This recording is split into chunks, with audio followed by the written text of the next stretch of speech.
Good morning, everybody. Glad to see you here this morning. This is the Swanee River Water Management District Governing Board meeting and public hearing.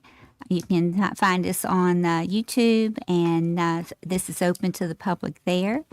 It is June 10th, 2025 at 9 a.m.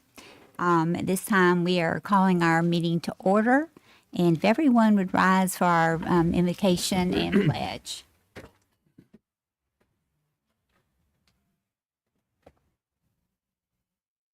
Heavenly Father, we come to you today with a grateful heart and hope for the future. Father, I pray for this staff, this board, as we take on the business before us today. Father, we want to give thanks for all your many blessings and mercies in this world. Father, especially today, I want to mention the fathers, the men that lead their families. Father, I pray for strength and grounding in their lives. Father, these things we pray for you in Jesus' name.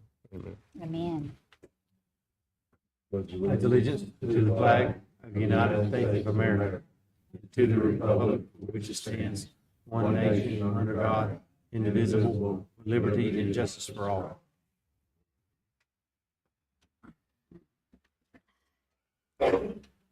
Ms. Robin, you have a roll call for us? Yeah.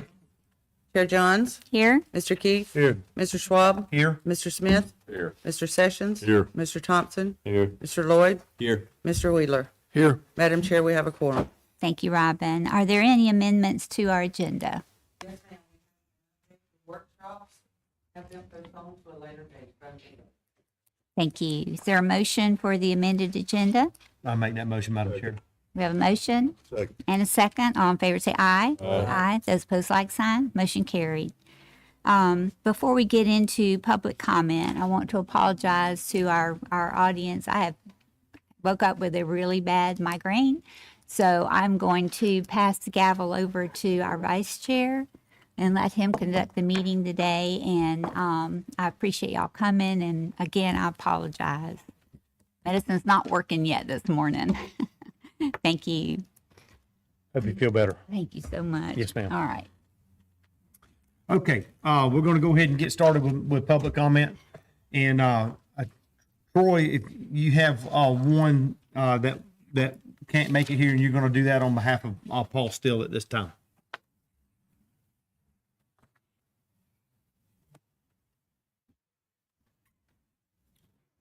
Mr. Schwab, members of the board, good morning.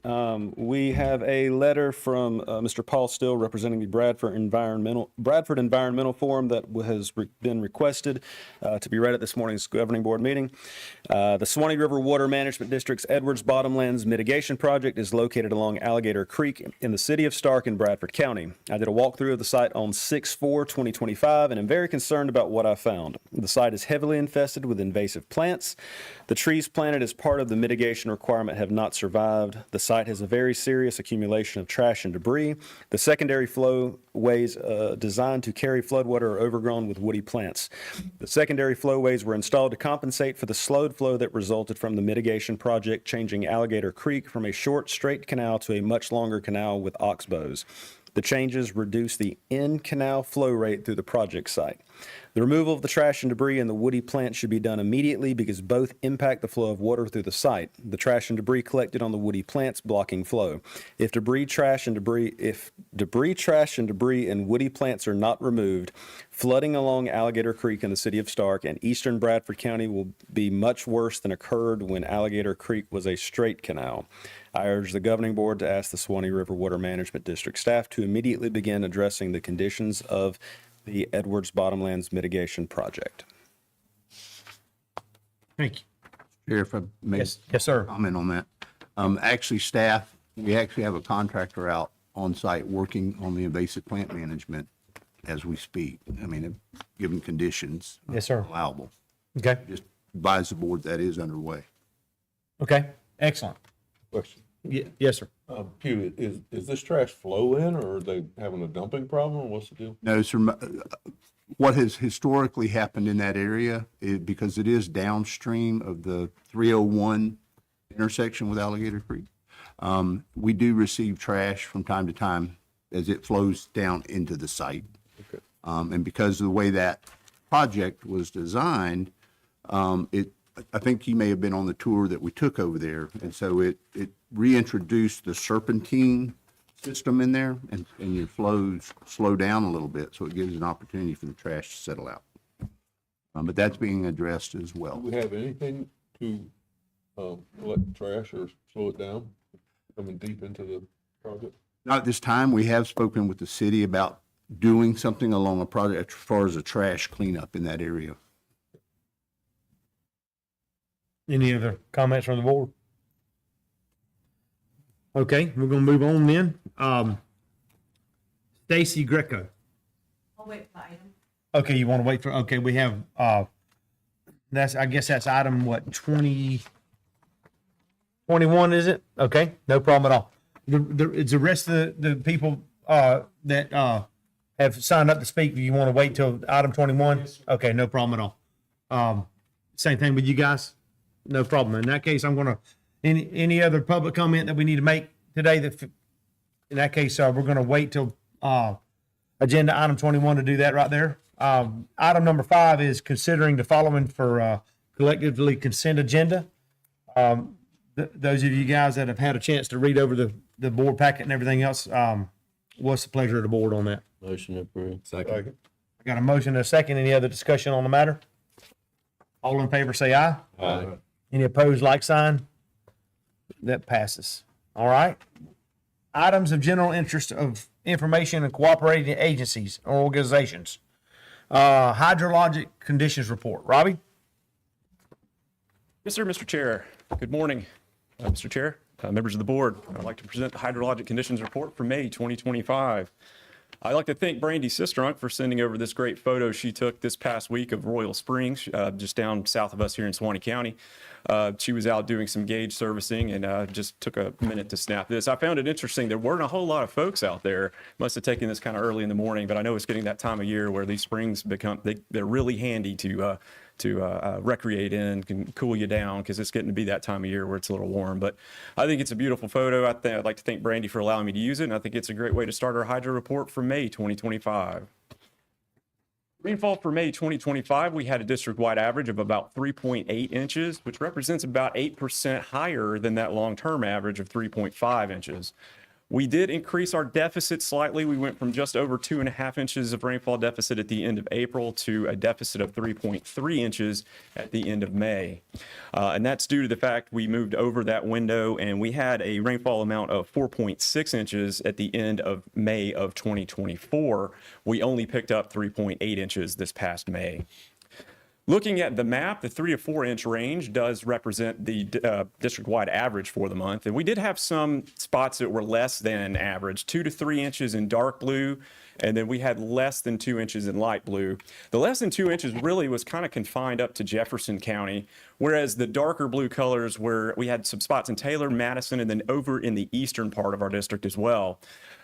Higher than average amounts, 4 to 5 inches in orange. Let's see if I can get this to work. 4 to 5 inches in orange and 5 to 6 inches in red. And we had more than 6 inches of rainfall in some spots. Dixie County showed some, Lafayette County up into Columbia, and just a little bit of Hamilton over on the east side, and then Union and Alachua in that pink color all showed more than 6 inches of rainfall for this past month in May. This is going to look familiar. I showed this at the previous board meeting. This was from May 9th through the 11th. We had a big storm event. This was our biggest rainmaker for the month. We got a district-wide average of 1.9 inches, representing about 51 roughly % of our rainfall for the month. So within those 3 days, we got 1.9 inches out of that 3.8 inches for the month of May.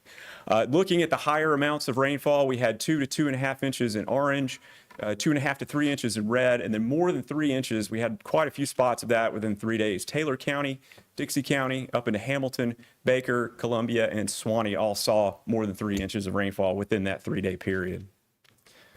This is a departure from normal precipitation. This is from May 10th to June 8th, this past 30 days. Kind of a mixed bag for our district. Seeing some deficits in yellow, that zero breaking even to about an inch or 1.5 inches of rainfall deficit. Seeing that over in the western part of our district, and then even over in the east and southern parts of our district as well. On the flip side of that, the central part of our district, we've got kind of a light green color up to about Suwannee County. That's breaking even to about 1.5 inches of rainfall surplus. Just a little bit north, about the western part of Suwannee County up into Hamilton County.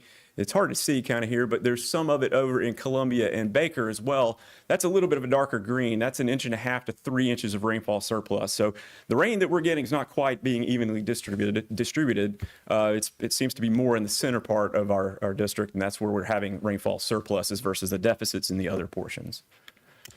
Stream flow conditions for May 2025 actually look pretty good for the district. Overall, most of our rivers began and ended the month in that normal, that 25th to 75th percentile range.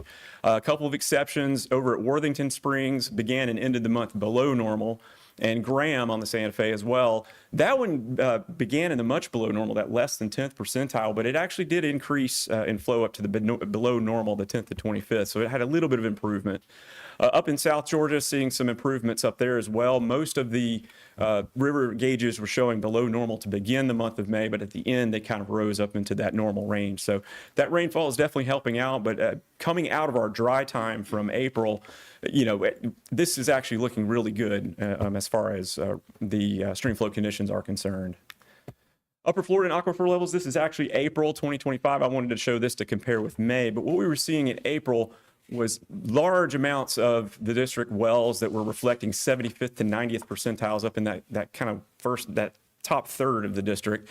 Elsewhere in the district, we were seeing more normal ranges, the 25th to 75th percentile, kind of in the lower 2/3 or lower third.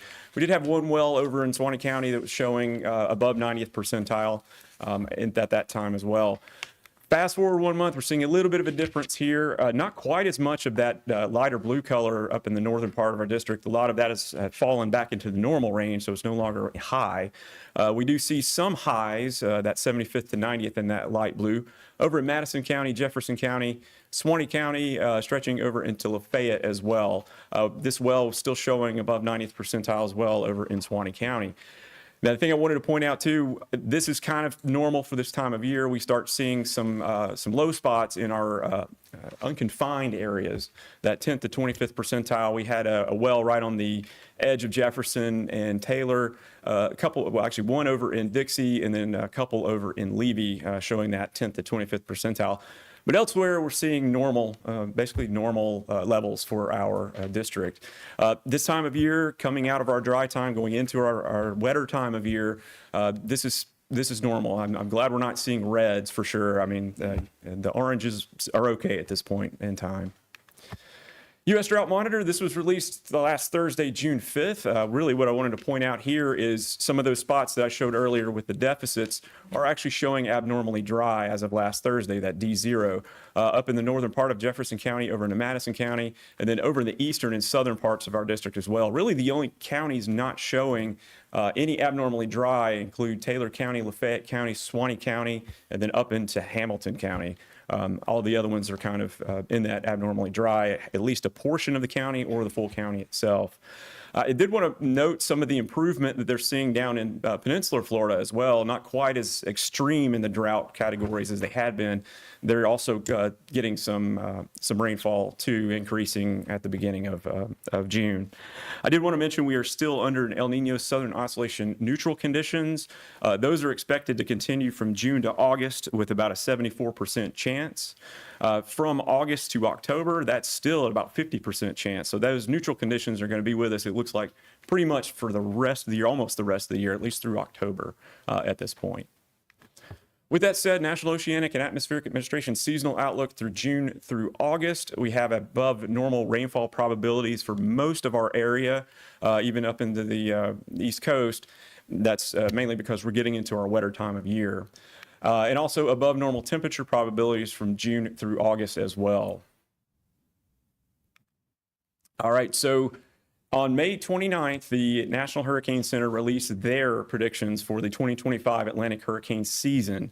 What they are calling for is above normal, 60% chance of above normal season, a 30% chance near normal season or a 10% below normal. So the lion's share of that is going to be an above normal season. With that, they're predicting named storms 13 to 19, hurricanes 6 to 10, and major hurricanes 3 to 5. That falls right in line with Colorado State University when they released theirs back in April. They were saying 17 named storms, 9 hurricanes, and of which will become a major hurricane. 4 will become major hurricanes. So right in line there with that. Good news is, well, bad news, I guess, first, June 1st is the start of hurricane season. But the good news is, as of 7 o'clock this morning, we don't have any activity expected in the next 7 days, in the Atlantic. So that's definitely a good thing for us. All right, our May 2025 summary, we had a rainfall amount of 3.8 inches, representing about 8% higher than that long-term May average of 3.5 inches. We did have a rainfall deficit at the end of April of just about 2.5, just a little bit over 2.5 inches. That was increased by moving that window of time forward to about 3.3 inches of rainfall deficit. District-wide upper Florida and aquifer levels fell slightly from the 67th percentile in April down to the 54th, and that's due to a median level decrease of about 1 foot across our monitored wells in the district. As I mentioned, as far as climate goes, El Nino Southern Oscillation neutral conditions are present currently and favored through the summer at about a 74% chance from June to August, and then chances do exceed 50% from August to October. As far as the drought monitor goes, all or parts of each district county, with the exception of Suwannee, Hamilton, Lafayette, and Taylor, currently showing abnormally dry conditions. This could change a little bit with some of the afternoon showers that we're getting, which is definitely a bonus for us. And National Hurricane Center, as I mentioned, predicts about a 60% chance of above average 2025 Atlantic hurricane season. If you haven't made your preparations yet, absolutely do that now. With that, Mr. Chair, I will take any questions the board may have. Anybody have any questions for Robin? Thank you, sir. That means you did a great job. We're very well informed. Appreciate it. Appreciate that. Cooperating agencies. Here, Rock County is already introduced themselves, open public comment. Okay, thank you. All right. Mr. Reeves, legal update. Yes, sir. I've got one item. We had, and I'm sure y'all will remember, the district used to own a facility named RO Ranch in Lafayette County. And that facility was an equestrian facility with a lot of history there. Several years ago, we did an exchange where we exchanged a significant portion of that property for other property that was more in line with the district's core mission, meaning it was timberland, it was lands that could be used for recharge, et cetera. As part of that exchange, of course, we exchanged deeds. We have found an issue with one of the deeds that was brought to our attention by the present owner of the property. The issue was that about a 10 to 15 acre piece was left off of the legal description. And so we feel confident after investigating that this property was intended to be conveyed based upon the resolution that was passed by the governing board at that time. The resolution that was passed had a map attached to it, and that map shows that this piece was supposed to be included in there. And so what we've got is we've got in your materials a proposed second amended deed that has a change in the legal description that adds this piece. And so if we can, I'll walk you through it. The deed starts on page LC 2. And this is a second amended deed. We had another, previously we had another correction we had to do. If you turn to page LC 6, at the top of LC 6, there is a little double underlined in red call there. It says in the east half of the northwest quarter. That was what was left out. And so that's the only change to the description. We get down to LC 11, and that's a survey that shows this parcel and the little triangular piece that was left out. You'll notice it's on the western side, directly to the south of that road that's on the other side there. if you switch, and then we've also included the original resolution. And it has attached to it a map of what we were trying to convey. The map is on LC 18, and if you look at that map, you can see that this is within the triangular piece is within the property that we were attempting to convey. So we feel comfortable that this is what we were trying to convey. The deed itself is going to the entity that we had the contract with. That's that McBee Pine Hatchie. The present owner will have to then deal with McBee Pine Hatchie as far as, trying to get further conveyances of this piece. But our deal was with McBee Pine Hatchie. That's who we have to do the corrective deed to. And so anyway, it's my recommendation to the board that you approve the second amended deed as set out in the materials, allow us to, or have the chair and the secretary execute the deed, allow us to deliver it to them, and then that should resolve the issue. I do want to bring up one thing, and those of you that are on the board at the time will remember that when this transaction was brought to you, Mr. Schroeder, of course, was our land management guy. We ordinarily, what the district likes to do is to have surveys with everything. Now, this was such a big piece of property that the survey was going to be, I think it was over $100,000 for the survey. And so the decision was made, the governing board made the decision then not to have the survey done.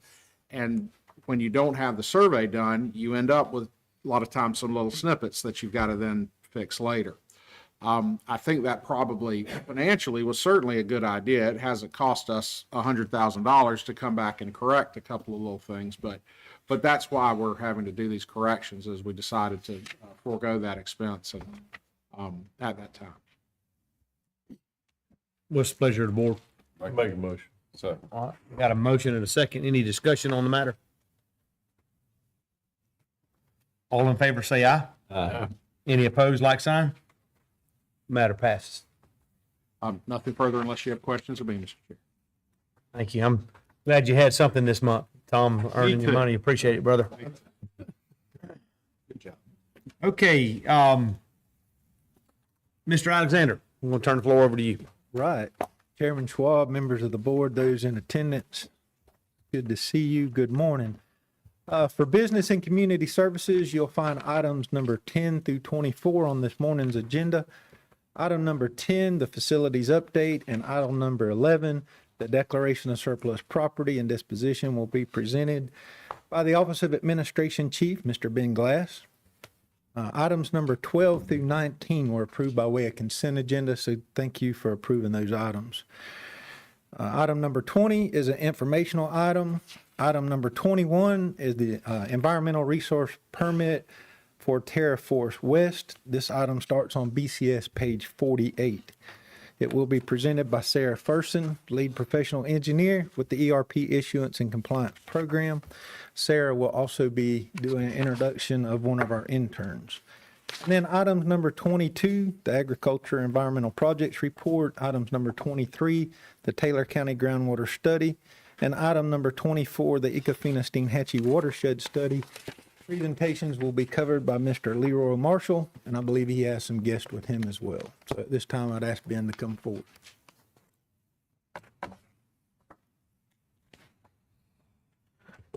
Good morning, Mr. Chair, members of the board. Quick update on facilities this morning. As you probably saw when you drove in, the work that you all approved at the last meeting for the siding and the berm removals has begun. We have got the trees on the south side of the complex associated with the berms. Those have been taken out. That was done yesterday. The berms should begin to come out later this week. They've got the equipment mobilized there. Just waiting on the weather to cooperate for them to begin pulling the berms out from the building. Happy to answer any questions on facilities. Seeing none, Mr. Chair, I have one item for your all consideration this morning on BCS page 1. Staff recommends that the governing board declare the attached list of property items as surplus and authorize staff to dispose of these property items in the most cost-effective means authorized by Chapter 274.05 Florida statutes. Everything you see on that list are things that staff have identified as meeting and in many cases exceeding their useful life and are ready for retirement. Happy to answer any question. No people on this list, right? No people on the list. Excellent. Any questions for Ben? I just got one. These sensors and probes and so forth that we're surplusing, is that stuff that's already been replaced? Mr. Chair, in many cases, yes. So one thing I neglected to mention when I introduced the item, many of these things were purchased prior to a statute change. So now statutorily items that go on our assets tracking are $5,000 value or greater. Many of these fall below that. So the new items would not be tracked as an asset. That's not to say we don't track them and make sure we're maintaining them, but they don't have to go through the same surplus property process. So short answer, yes, many of them have been replaced. Ben, I got a question for you. The surplus items, do they just, do y'all just try to sell them? Do we try to sell those items or we just kind of junk them out? What do we do with that? It depends on the item. So we do have some approved vendors who specialize in appropriately recycling electronics. So many of the probes and things will go to them. The other items, one of the items in particular, the pump, that will likely be surplus to a county if the counties have interest in it. Some of it goes to the scrapyard. It really just depends if it goes to landfill. Thank you. Any other questions for Ben? Motion to approve. All right, we got a motion. Second. Any other discussion on the matter? All in favor, say aye. Aye. Any like sign? Thank you. Appreciate it, Ben.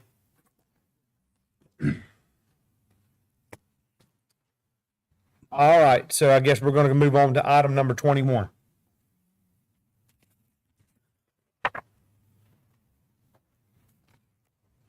Good morning, Mr. Chair, members of the board. I would first like to introduce our summer intern.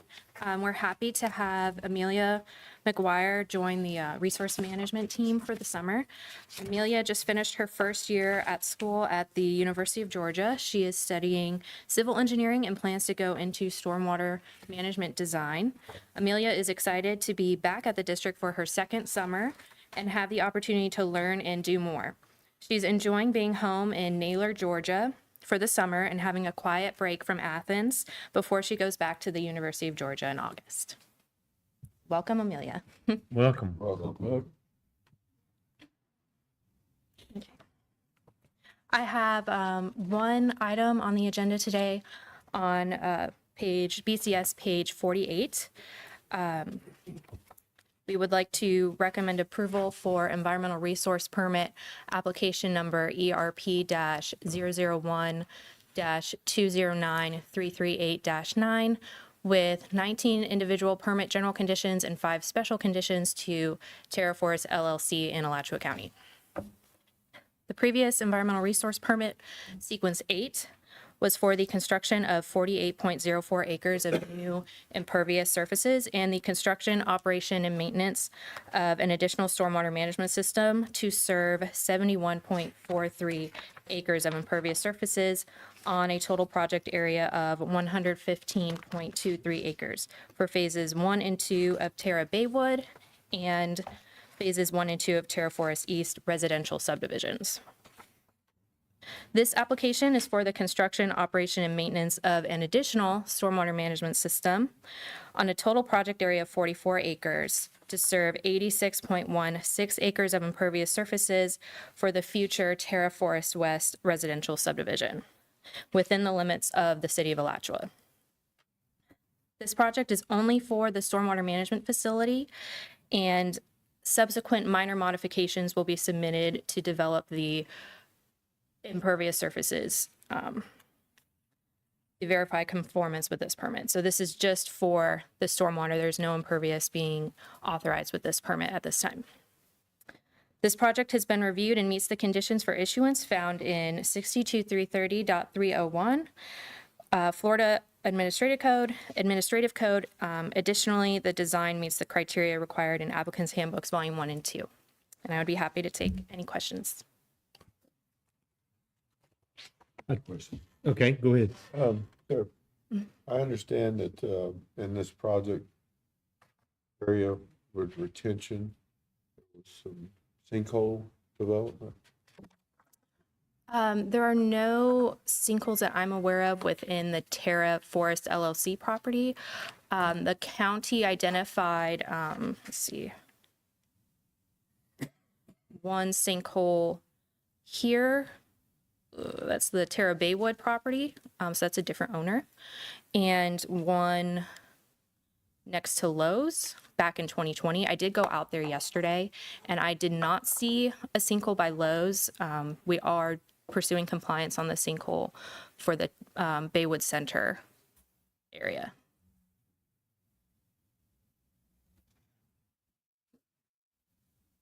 All right, so we have some public comment. Any other questions from the board right now?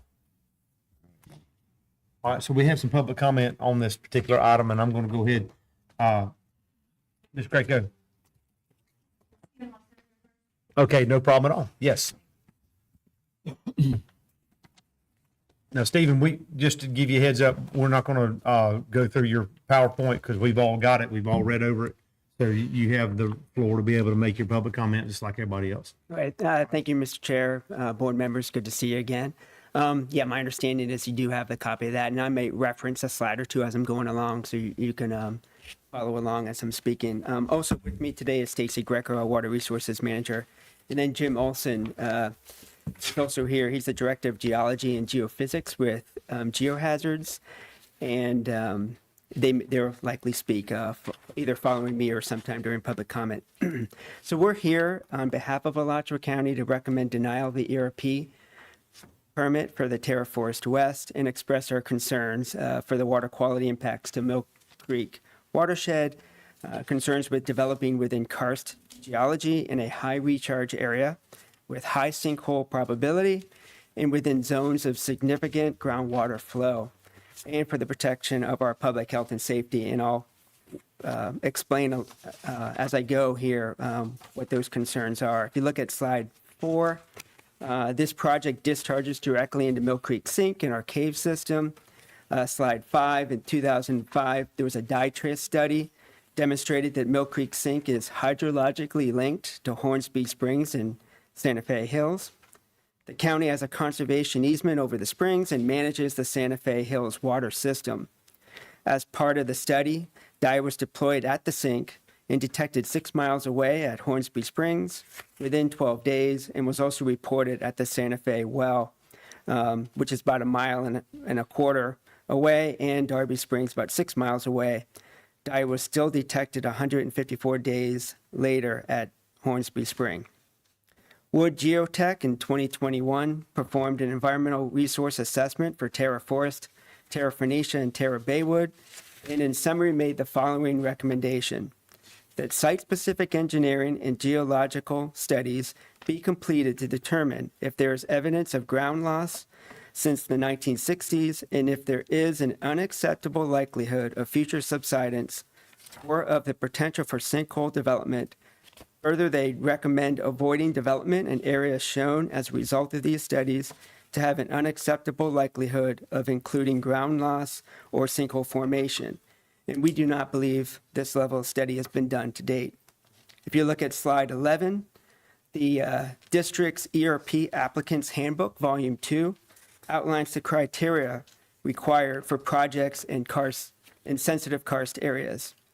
If we summarize section 5.9.3, titled Design Criteria for Sensitive Karst Areas, there are 3 additional criteria other than meeting water quality standards that projects need to meet. In summary, there's 1, stormwater designs shall be designed and constructed to prevent direct discharge of untreated stormwater in the Floridan aquifer by not breaching the aquitard. 2, they must have 3 feet of unconsolidated soil material between limestone bedrock and basin bottom. And 3, to reduce the potential for solution pipe sinkhole formation, stormwater storage areas are limited to a max of 10 feet of vertical staging. Meeting these criteria may help with reduced chances of solution pipe sinkhole formation. Yet, if you look at slide 12 and was mentioned earlier by Sarah, there's been two recent examples. The Mill Creek Sink Water Quality Project, which he didn't mention, had a sinkhole open up in 2021. That's that forested area to the bottom, just south of the project and to the west of the project. And then the Lowe's Stormwater Pond and Terra Baywood ponds had sinkhole formations, and I believe the Terra Baywood currently still has a sinkhole issue there. Also, if you consider those three criteria, these limited standards do not express the most significant concern at this location, with the potential risk of cover collapse sinkholes above known cave systems. Slide 13, the project falls along the cross-county fracture zone, and although this area may not have as many chimney sink occurrences as we see along the western Alachua County, this is where significant cover collapse sinkholes dominate. And if you look at slide 13, you will see that this project falls along that zone where we have Devil's Millhopper, Alachua Sink, the Orange Lake Sinks, Santa Fe River Sink, Mill Creek Sink, right here next to this project, and many unnamed features. Looking at slide 16, because of this concern, we highly recommend additional studies are warranted. The existing soil borings done in the project extend only 15 feet to depth. This may be sufficient for stormwater pond design, but not for the proposed infrastructure. We recommend additional soil borings that extend down to competent materials following geophysical investigation and where proposed infrastructure is proposed. Looking at my last slide, as a significantly affected party and out of concern for our citizens and sensitive water resources, Alachua County opposes this CRP. If the board is not going to oppose this application, we request that you alternatively defer action of the application and require that the applicant perform electrical resistivity imaging surveys in 50-foot spacings to determine appropriate soil boring locations prior to determine suitable areas for development and prior to considering the application for approval. We are requesting this for the protection of the proposed infrastructure, our current and future residents, our water resources, and our county assets. I just want to add in closing, there is some confusion about the approval of the CRP and what it would mean to the city of Alachua and the applicant. Because of the way the ERP approval and the code language is written, we are concerned that the city of Alachua would interpret this approval of this ERP as a demonstration that the Water Management District has determined that all environmental issues have been resolved, where in fact the requirements of the ERP are quite limited in scope, as Sarah pointed out earlier. And as mentioned earlier, they don't address the concerns we've expressed without additional analysis.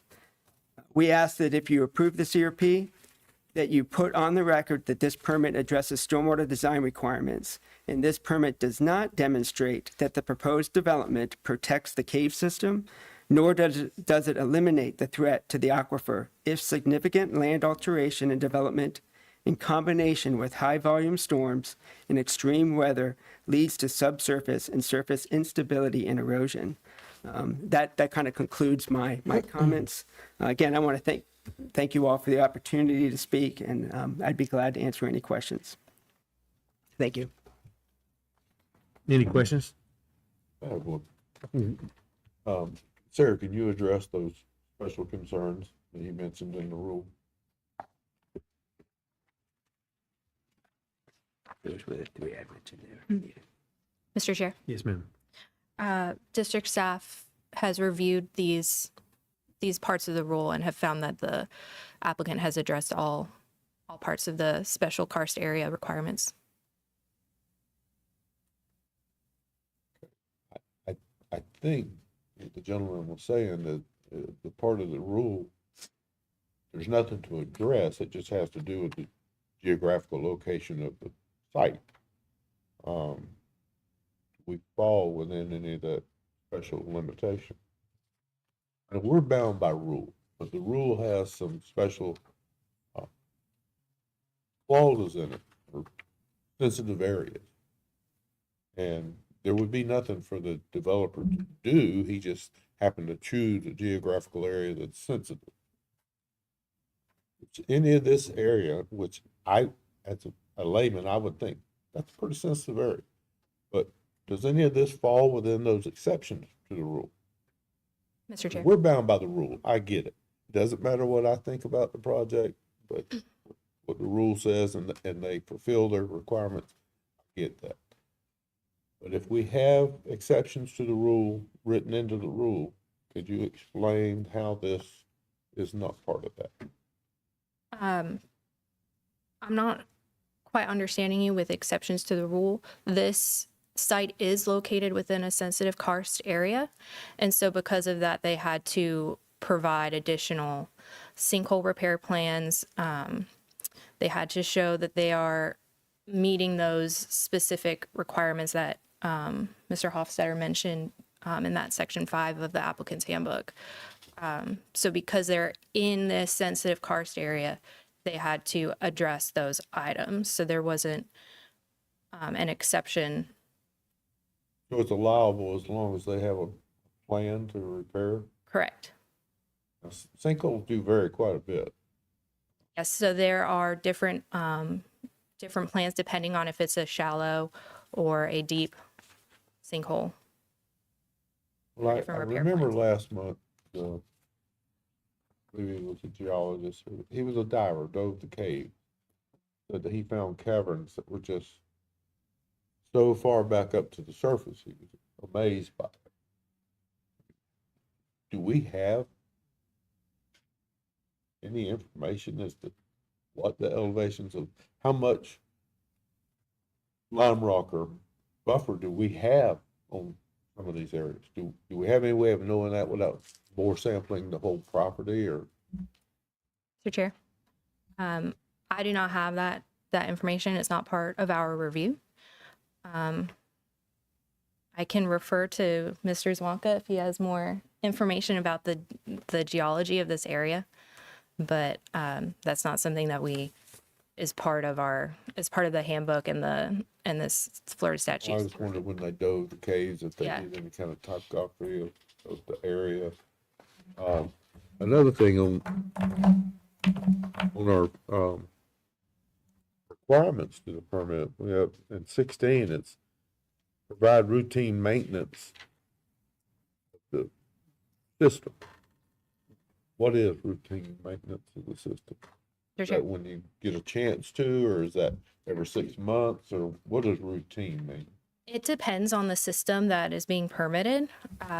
Typically, the design engineer will provide a plan based on the type of system they're designing. So, for example, a wet detention pond might have would have different requirements for operation and maintenance than a dry retention pond would.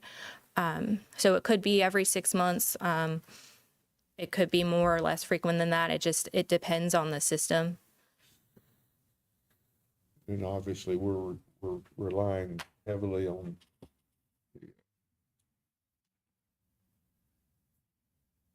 the developer to live up to his end. And we, during the compliance and as-built process, when we receive as-built stating that the project has been completed, we go out there and we do verify that there are no berm blowouts or inlets and outlets are cleaned out and whatnot. So that is when we go out physically at all of these permits when we receive the final as-built completion. One final question. This is obviously a tough permit to evaluate. Have we noticed any increase in ERP requests coming in here right before the DEP rule changes and stuff that may address some of this stuff? Are we seeing a push for things in Mr. these Chair. last few months? We were anticipating to be receiving several permit applications prior to the rule implementation date. However, I haven't observed that yet. I've actually seen a handful of applications come in that are preemptively trying to meet the new water quality rule, which is a huge positive. It would, I can't speak on if it would address 100% of your concerns or the county's concerns, but it would be a nutrient load analysis rather than a presumptive volume analysis. I appreciate all your work you put in. I know this is a difficult permit, and the board puts a lot of faith in our staff. We appreciate it.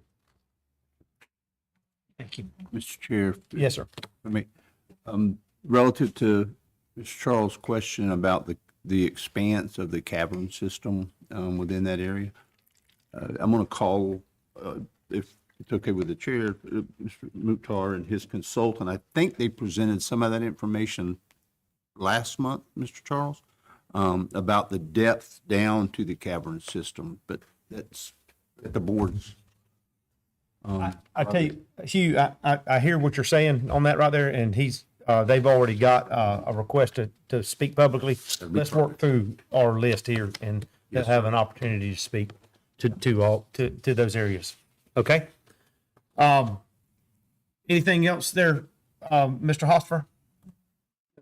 Okay, thank you. Any other questions for him? Okay, let's move on to Ms. Stacy. Yes, I'm just trying to say ladies first, but that's okay. Jim, go ahead.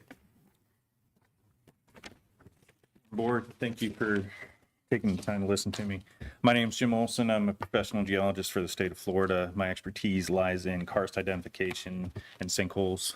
Been the director of geology and geophysics at Geohazards for approximately the last 10 years. And basically, that's primarily my focus, is looking at sinkholes and karst throughout the southeastern United States and Alachua County specifically. Dr. Hofstetter did, or Mr. Hofstetter did provide me with different documents to review for this project. I looked at different geotechnical studies, geophysical studies, and borings that have been located adjacent to this property and within this property, I believe. The borings that we saw just to the southwest near the sink, we found multiple borings with cavities that were determined, or that were penetrated within the upper 30 to 50 feet, 8-foot cavities. We do know that the conduit system for the springs right there, we had there was divers down there between 140 and 160 feet, and this all kind of generally aligns with the localized geology that we have. The Hawthorne Formation, which is more of a clayier sediment sitting on top of the Ocala limestone, which is very karst ridden because there's lots of dissolution of limestone within the Ocala limestone.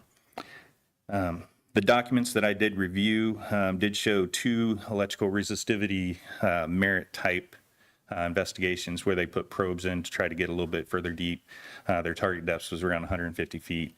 The 2 lines that they did do, they found anomalies in each of the 2 traverses that they did conduct. And what I've recommended is doing additional geophysical testing, which allows us linear slices into the geology to see how much of a confining layer or aquitard there would be between the upper Ocala limestone, which is going to be our most sensitive for recharge into the aquifer system. The electrical resistivity, even if we don't use the merit system, electrical resistivity has been used for multiple projects, both with water management districts and with landfill design for the karst concerns for recharge in there. We can easily see 130 feet doing different types of geophysical arrays. We can see over 200 feet into the ground, which will definitely cover the cavern system that we have in that area. Swallets and sinkholes within close proximity to there. And this area right here is near the edge of where the upper Ocala limestone is overlain just by sandy sediments. So there's going to be variability in this region. So a geophysical investigation, a more in-depth geophysical investigation will tell us if there is further breaches or if we do have a better confining clay layer right there. The 2 traverses that we had, gives us an insight of what's going on there. Like I said, typically we've got like to do 50-foot spacing at landfills or other very karst sensitive areas, because if there's too much space in between, there's too much variability, say within 100 feet. The underlying geology changes incredibly. We could have limestone at 5 feet depth and over 150 feet depth, sometimes within 50 feet. This area right here is similar to the same as the Westmoreland sinkhole that opened up about 5 years ago that took out 6 houses in Gainesville area. We have similar geologic conditions in both these areas, so it is not as prone as sinkholes when we have western Alachua County and Gainesville area, where we have just the sandy sediments on top of the limestone, but when they do happen, they're larger and they're direct conduits into the aquifer in that area. The SPTs that I reviewed, just to the southwest in this area, there was multiple weighted hammers, weighted rods, cavities, variable water, perched water sitting on top of the clay, and it's not a uniform water system. It's not perched everywhere. There's variability where there's sandy lenses in there where we do get recharge in those areas, so the recharge in the aquifer is a concern. As we know, sinkholes are always water driven. So as soon as we put a bunch of impervious surfaces into a development, that water gets focused into retention or detention basins. We're used to going out, our company goes out all the time to look at sinkholes that have been opened up in retention and detention basins. These are focused areas of water. So whenever we have focused areas of water, that's where we're going to get our sinkholes, not necessarily on the structures themselves. These investigations generally look at the stress envelope for the structures, so they do borings down to say 30 feet or 20 feet.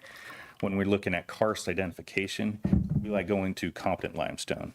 It's usually that's at least a 10-foot layer of competent limestone. So, you know, if we do have these caverns at 150 feet, I'm not saying that we can't build near them or adjacent to them. I just want to have enough competent material above that to where we don't have to worry about collapse within that feature.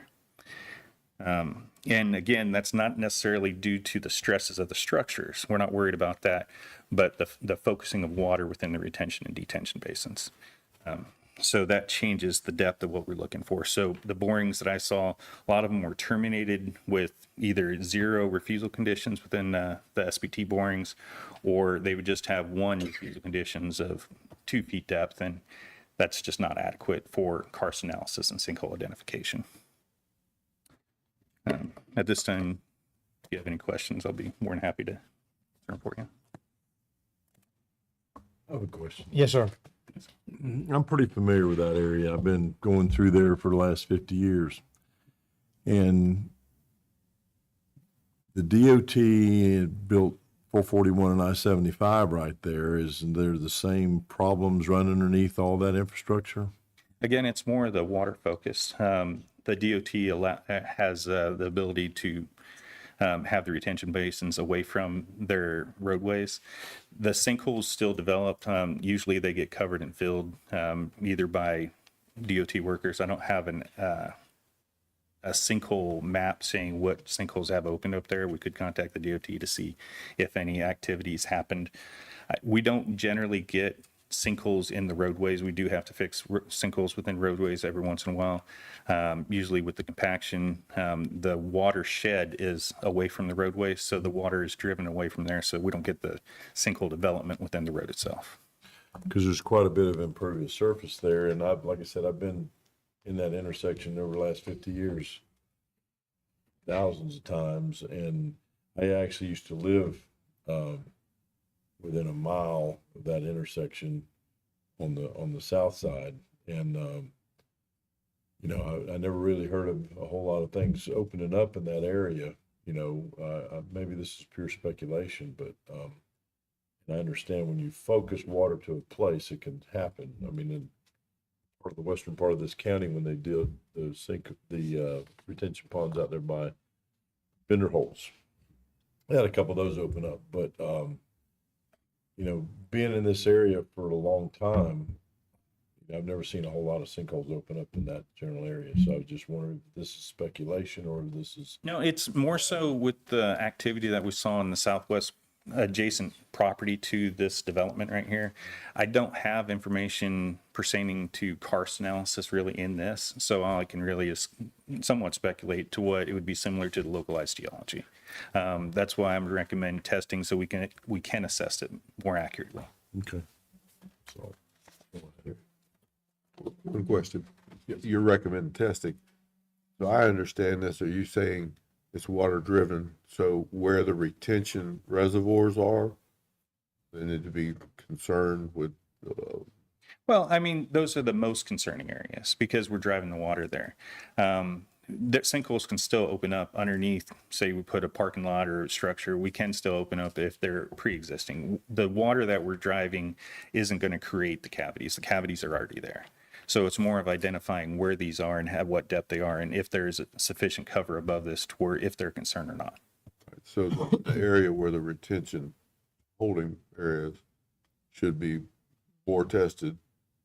Well, usually what they'll do, that's where it's going to be the most sensitive area to the water for the groundwater is where these retention areas, because that's where all the water is going to be driven. So yes, we need to test where these retention areas are going to be. But if we're concerned with sinkhole, and as soon as a sinkhole develops, it creates a conduit to the aquifer.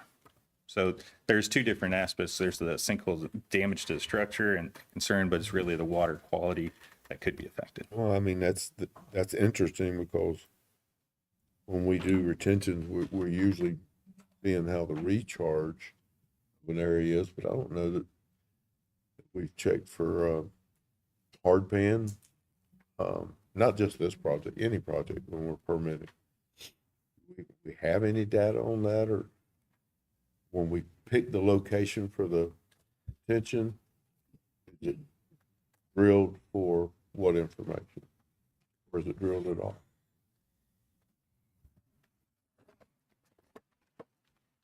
Mr. Chair, Yes, ma'am. can you repeat your question, please? Well, most developments will pick the least valuable piece of their development for the retention. They won't sell the rest. What testing do we do other than, is it a decent recharge area for structure? This is information that never really occurred to me before. Mr. Chair, Yes, ma'am. the district doesn't do any, we don't do any testing. And our review does not involve structural analysis. We are this is purely a stormwater permit. So when a developer says, well, I'm gonna put retention over here, and he develops a stormwater system, and it'll hold water versus our pre-construction, but we don't really understand the area. I mean, and it could be anywhere in Florida. Is that something that we should consider when picking a location, or just going with the least valuable part of the project? Mr. Chair. Yes. And Sarah, correct me on this if I'm wrong, but Mr. Charles, part of the evaluation that the applicant has to provide is actually soil testing within the area, percolation through the soil profile, and actually depth to seasonal high water table, in that area. So that is information that the applicant has to provide relative to siting a Yeah, stormwater. I knew we on the checked it system. with recharge, and we were concerned with that. Yes, sir. I'm wondering if that's something that science that we need to look into when we're doing areas for retention. Or the man said it's water driven, but it's not necessarily the pond that causes the sinkhole. But it just occurred to me if we're picking say a low area already in the project area, and we dig it out and make a retention, how far down do we look below that to see what the structure is? I mean, it could be a cave right underneath it or something. Then you would have weight contributed sinkhole. Maybe he can address that better. So I'm not sure if everyone's familiar, but we have roughly 2,000 feet of limestone below the surface in this area. It's a huge aquifer. It actually gets much deeper the further south we go underneath Florida. So there are cavities within the limestone. There's different variability within the cavities and the caverns. We are still looking at the upper competent material above that. When there is a retention basin performed, we do look at the permeability of that for a couple different reasons. We want to see the water absorption. We do look at the seasonal high water table because there is a zone that the sands will help filter any storm water going into there. So that is addressed for not necessarily sinkhole concerns, but just water inflow aspects of it. One thing, whenever we're looking at development, obviously this is vegetated and wooded, whenever this is cleared, that root structure is usually taken out as well. So, groundwater flow rates change as well. So sometimes, you might have more sheet flow, you might have more directional flow changed because the vegetation is removed or changed at least. So those are different aspects for driving sinkholes per se. There's a lot of components, obviously, as you all know, to this, but the spring fed caverns that are right there at 140 feet depth, that divers have been in there and recorded. That's not to say those are the only caverns. That's just the ones that they swam through and recorded at those depths. So that's the missing piece in some of this, as far as I'm concerned, is, what else is lying in there. The stresses, depending on the structure, they might only extend, 20, 30 feet down. It's not really the weight, it's more the water being diverted because of the impermeable surfaces. I have a question. So I just want to make sure I understand all the players here. You're saying you want to perform more samples and look at this right here. Are you working for the county or who are you working for? I'm advising the Alachua County, and I'm not even saying us, I'm just saying. As a consultant? As a consultant, yes. Okay, no problem. So you're being paid to be here today then? Yes, sir. Okay, no problem. Thank you. You're up. Is it okay to go now? Are you ready? Okay, all right. Excellent. Thank you for your Thank you, Mr. flexibility, Hasty. Chair. Yep. I'm Stacy Greco. I'm the Water Resources Program Manager at Alachua County Environmental Protection, where I've been for 22 years, if you count my year as an intern. So congratulations. Great way to get started. And I've had the pleasure of working with a lot of your staff over the years. So I really greatly appreciate being here today. And I just want to follow up on two items, 2 points that Mr. Hofstetter made. One, under 593, the design criteria for sensitive karst areas, I do believe that you have the authority to ask for these additional monitoring and assurances that the stormwater system will be designed that it will prevent the direct discharge of untreated stormwater into the Floridan aquifer. So I think that he has demonstrated that. I think if there is question about that, you could ask your staff to provide recommendations of, what would be needed in a rule change that we could be protecting these sensitive karst areas. My second point following up, I have had the pleasure of spending my Monday evenings in the city of Alachua at their planning board meetings and at their board meetings. And I have seen that when you approve an ERP or a consumptive use permit, that really carries a lot of weight in that local government, that then, they feel that everything has been thoroughly vetted. So, if you do move forward with this permit, I do recommend that you look at the language that Mr. Hofstetter provided on that slide 17 to recognize that the limitations of your permit and what was reviewed, because I have seen conversations there and because they felt that all environmental concerns were vetted at this board, which is, a higher level than theirs. So it is a great responsibility, and I really appreciate your service. So thank you. Any questions for Ms. Stacy? I got a question for you.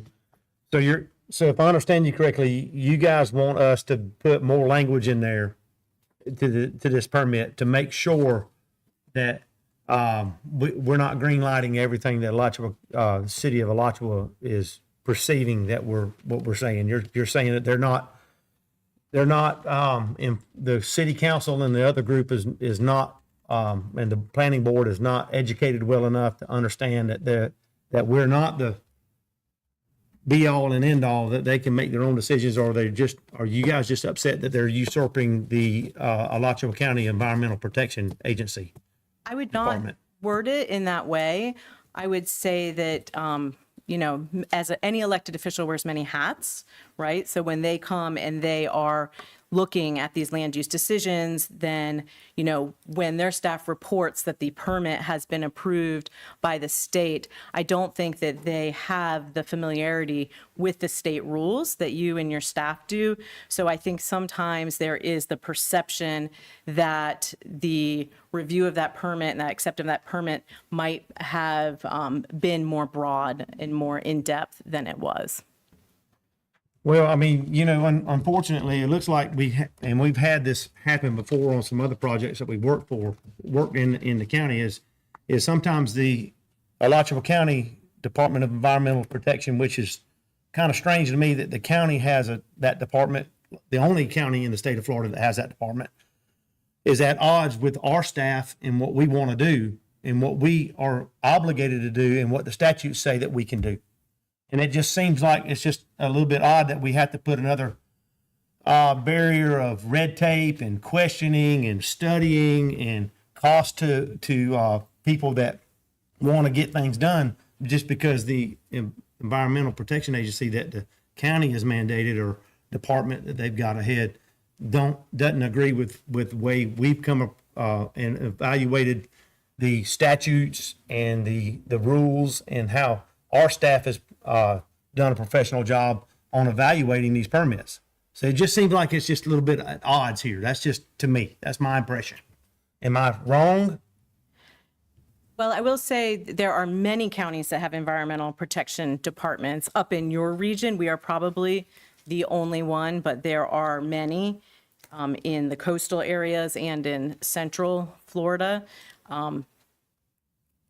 And, really, we are here to protect the same citizens that are within Alachua County and within your district, and really just asking with this for some additional protections to protect those citizens, which are residents of Alachua County. Loud and clear. Thank you. Brian Bersher.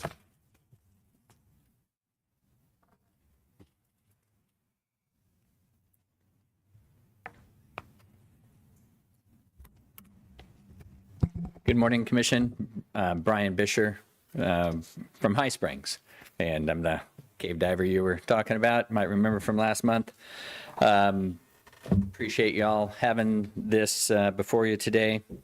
I supplied you with a couple of handouts again today, and one of them shows something that hasn't been discussed on the geological aspects, and really speaks to the county's position of this really needs more study. And that is, there's a Mill Creek Run cave, which is north of the Mill Creek Sink system. And there is actually a cave system there. The thing in cave diving is we always look at LiDAR to see what potential leads are, because we are curious and we like to fall into dark places, I guess. And so anyway, there's a lead right there, Mill Creek Run Cave, and it's not been identified anywhere on the geology part. I also supplied you the topo, if you will, with the elevation from Southeast Environmental Geology, showing the elevation changes in the project. And so you have quite a bit of elevation change that happens within this project from east to west. It drops off quite a bit by Florida standards. And I think you'll find that along there's also going to be some seepage slopes. And I know, there's no real engineering, right, that is going to solve water going underneath a stormwater detention system. Right, and seeping through that area. So that's something that also needs to be addressed. I grew up on a farm. We had hogs and cows, and boy, did I learn to appreciate cows, right?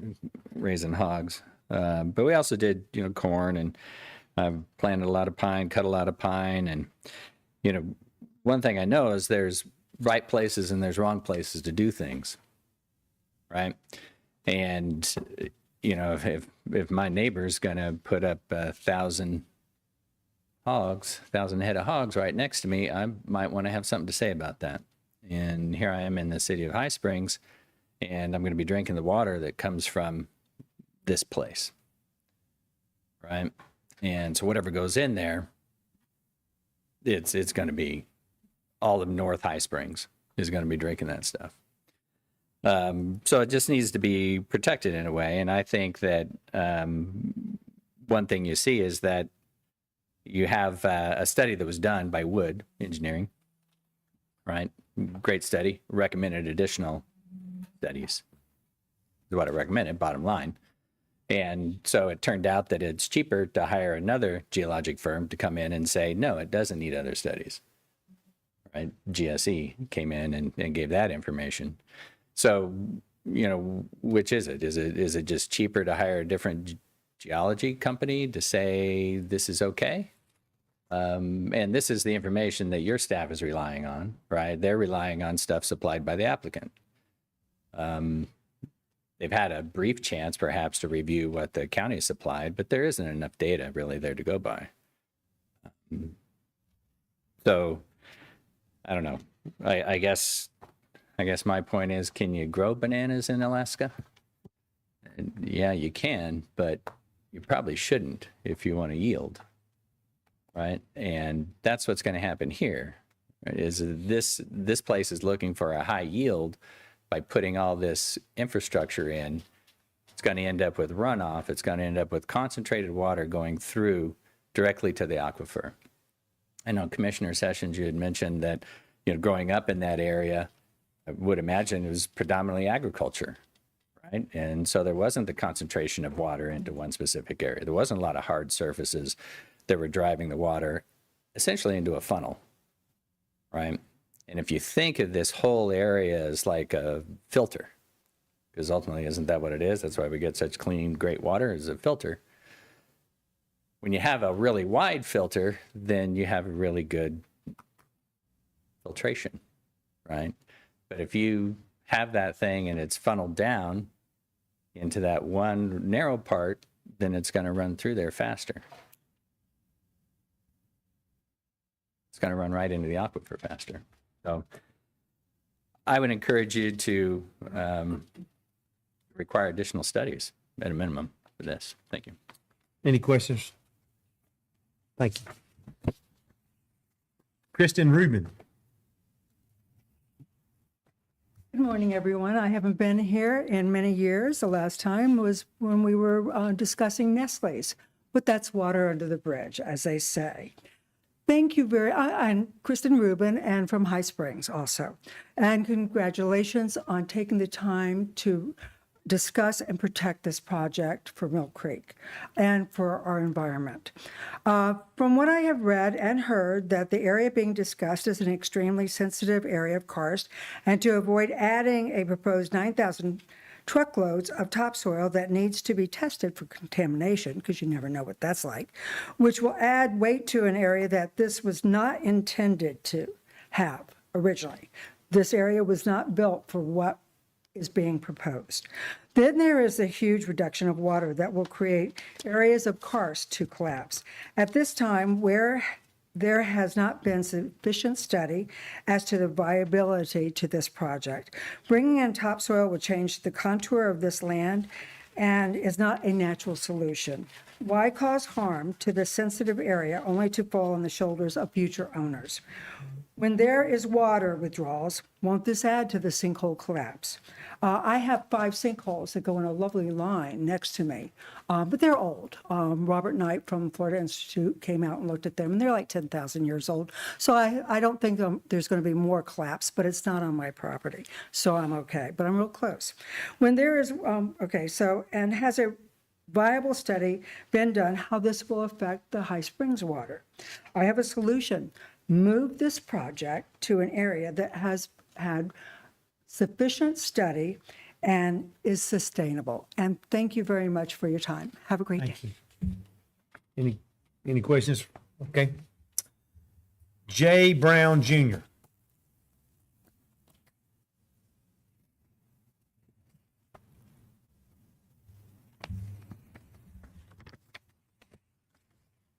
Good afternoon, Mr. Chairman, board members. My name is Jay Brown. I'm the president of JB Pro, and I'm a civil engineer by practice. I'm here today representing Mr. Sayed Mukhtara, who is the developer of this project. So you've heard a lot of information about wanting additional studies, and you've heard from the Alachua County Environmental Protection, and they great folks that are doing their best to represent the citizens of Alachua County. I do believe that. However, I don't want you to believe that we haven't done testing on this project, okay? We have done multiple tests on this project. We've even done an electromagnetic or electroresistivity imaging study on a certain portion of the project because our geotechnical engineer, who's done multiple, dozens and dozens and dozens of soil borings all over this property to try to evaluate the hydrogeology of what's happening, in particular in the locations where we're placing all of our retention basins. There was an area on the site that he recommended that we do an ERI study, and it was conclusive in terms of how we would deal with geological conditions at that location. So, but what he has indicated is that does not believe that any more ERI studies on the property, which are very expensive and are, they take a long time to do, and there's a lot of data that you can get from them, but, it's questionable what kind of data you're getting. He just doesn't think that we're going to get any more information because we have done soil borings all over this project, all over the adjacent properties. This project, TerraForest Phase 1, is part of 4 different kind of sister projects: Terra Forest East, Terra Baywood, and Terra Phoenicia. Last month we were here to talk about the permit for Terra Phoenicia. So this project is the project to the north, as you know. And we have done extensive studies for our stormwater management system. So then we take that data, working with our geotechnical engineer, who's here today, Mr. Ken Hill. I think he's on your list, and he'll probably come up here and talk to you about a little bit about what he understands about the geology here as well. But then what we do is we go into the design process and we determine where is the ideal location for the stormwater basins. And of course, that's usually at the lowest elevation, right at the bottom where the water wants to run. I'm a firm believer in dealing with Mother Nature the way she designed it. So we don't try to move dirt around and try to force stormwater in a place that it doesn't naturally want to go. So that's the first thing we do. We determine the exact right location for the stormwater basins. And then we look at the geology, the hydrogeology.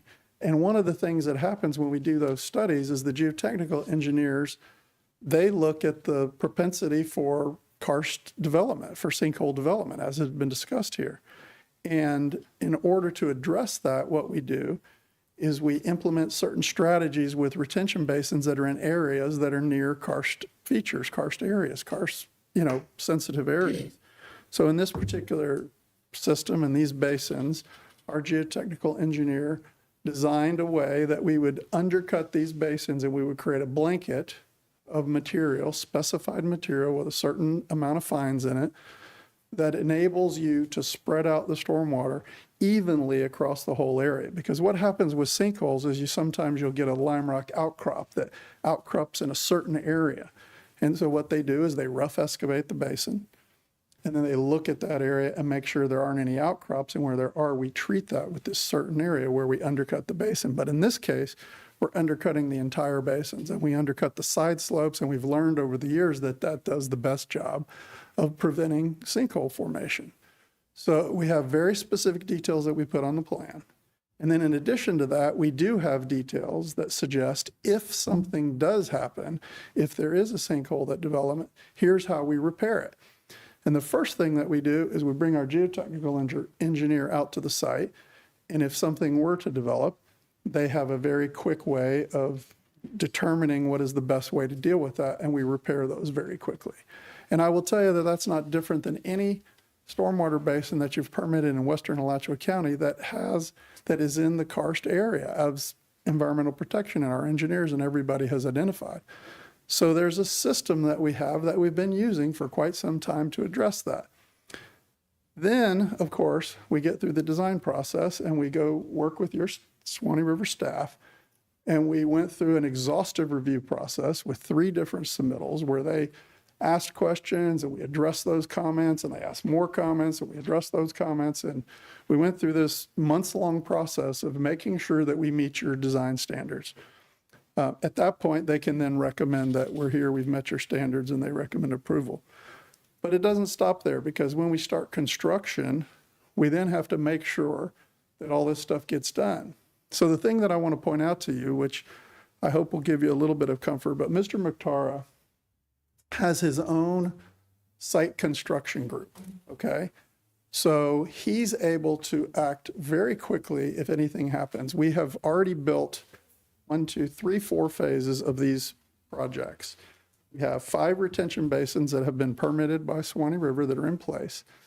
We've implemented our protection, we've implemented our geotechnical recommendations on how we treat the bottom of these retention basins, and we don't have any sinkholes in any of the 5 basins. I think that Mr. Hofstadter mentioned there might be one at Terra Baywood.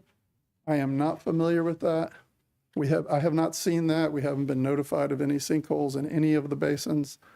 And the other thing that happens during construction is that our team and the geotechnical engineering team, we participate during that construction process to make sure that they do the design details that we put on the plans.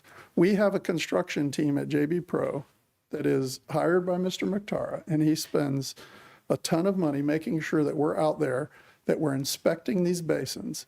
As a matter of fact, on the last basin we did at Terra Baywood, we made them revise the design of the bottom of that basin because they were off by 2/10. Okay, my company put his group through a lot to make sure that that basin was built exactly like we designed it and that you permit it. And his team did not fuss about that. They went out there, they made the changes that we need to make, because we have to certify that that system is built to the standards. Then he also hires his geotechnical engineer, GSE, to be out there to make sure that the treatment that we do at the bottom of these basins to prevent sinkhole formation is done correctly. And their folks are on site during construction inspecting and make sure that that portion of that is done correctly. So there's a system of things that we do. From the beginning of the project, we're investigating the soils. Our geotechnical engineer, I would tell you that I firmly believe this, and I've worked with many. I think they're the best in North Central Florida. Ken Hill was here last month and gave a treatise on some of these features and how they deal with it. I know that they're looking at things and they're doing the right stuff. And then I know that we're dealing with it during construction.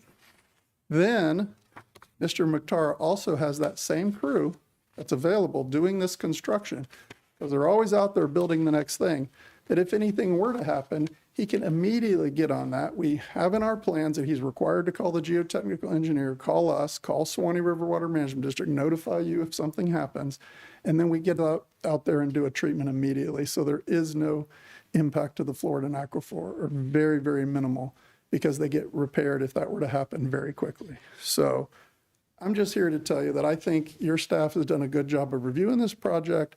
I think we have systems in place to prevent sinkhole formation, and I think that Mr. Mukhtar does a very good job on his developments.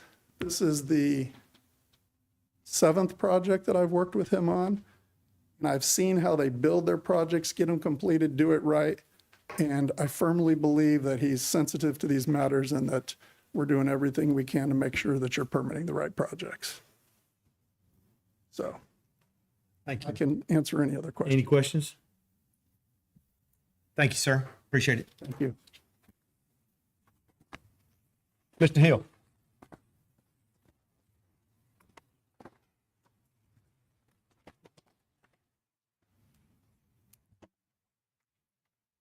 Good morning. My name's Ken Hill. I'm a principal engineer with GSE Engineering and Consulting in Gainesville. I'm a geotechnical engineer, and I've been practicing geotechnical engineering for 41 years, And out of that, it's been 36 years in Alachua County. I've probably done more projects in Alachua County than every engineer in the state of Florida combined. I can't tell you how many tens of thousands of projects I've worked on in Alachua County. When we do soil borings to evaluate stormwater ponds, we have a guideline that's provided by the county and by the water management district that we're following. And that's what we have done here. We've done soil borings 15 feet deep. Some places maybe a little bit deeper, but mostly 15 feet deep. And in this section of Terra Forest West, we have done somewhere in the neighborhood of 30 or 40 soil borings. If you include all of the surrounding portions of the Terra projects, we've probably done, just in the stormwater basins, over 100 soil borings. We evaluate what we find and give parameters for the civil engineers to design their basins. In the 30 or some soil borings that we have done in Terra Forest West, I think we have 2 soil borings that encountered limestone within 15 feet. The concern about the limestone is that it's very porous, it has cracks. You know, it's what makes up the karst geology of Alachua County and all of Florida. The deeper it is to limestone, the less risk you have for sinkholes. The shallower it is to limestone, the higher the risk.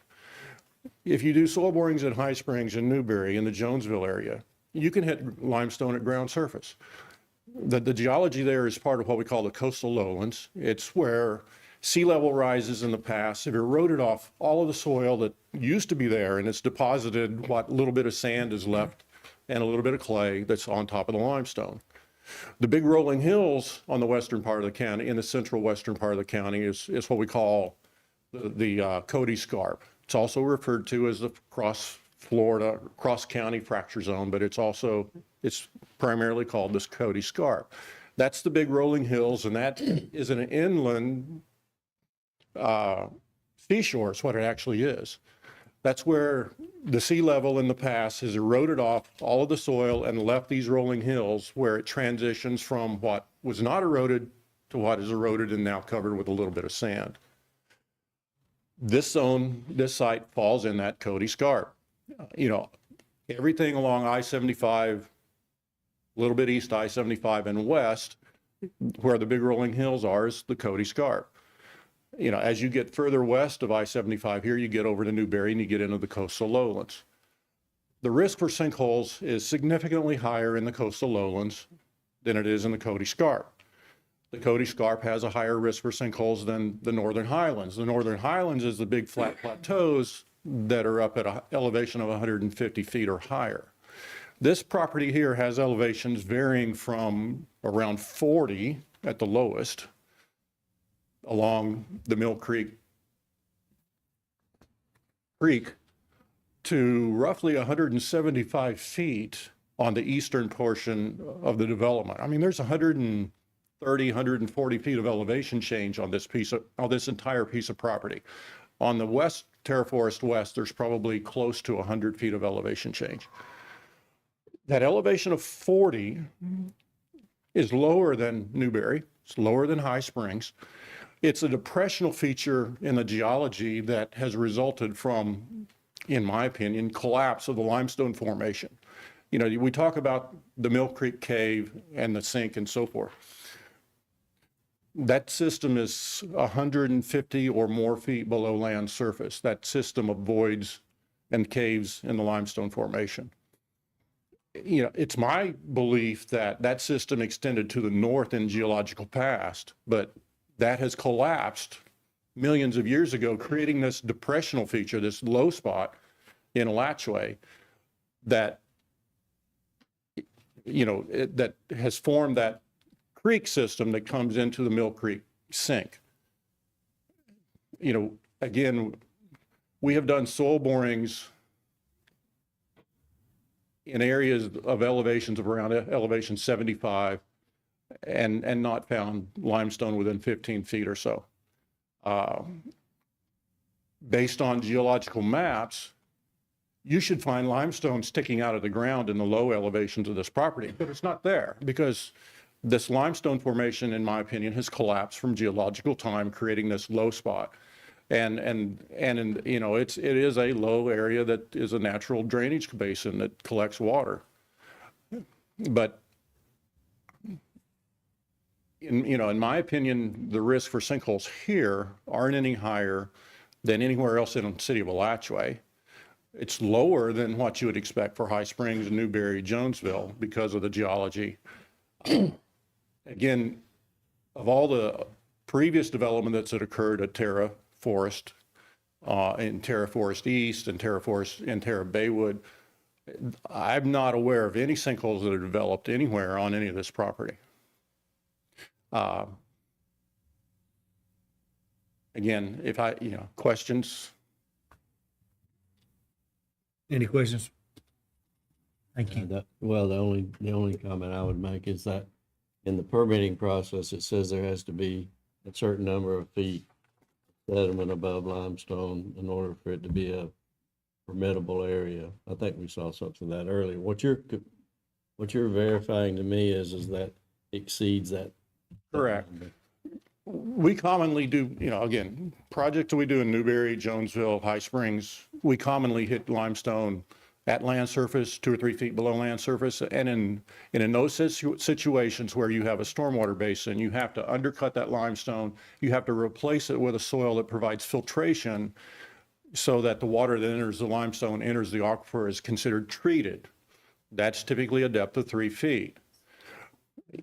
At Terra Forest West, we've got 15 feet soil borings that 95% of them have never encountered limestone.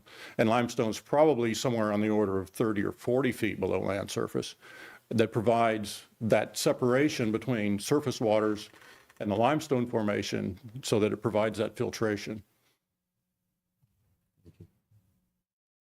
Thank you. Appreciate it.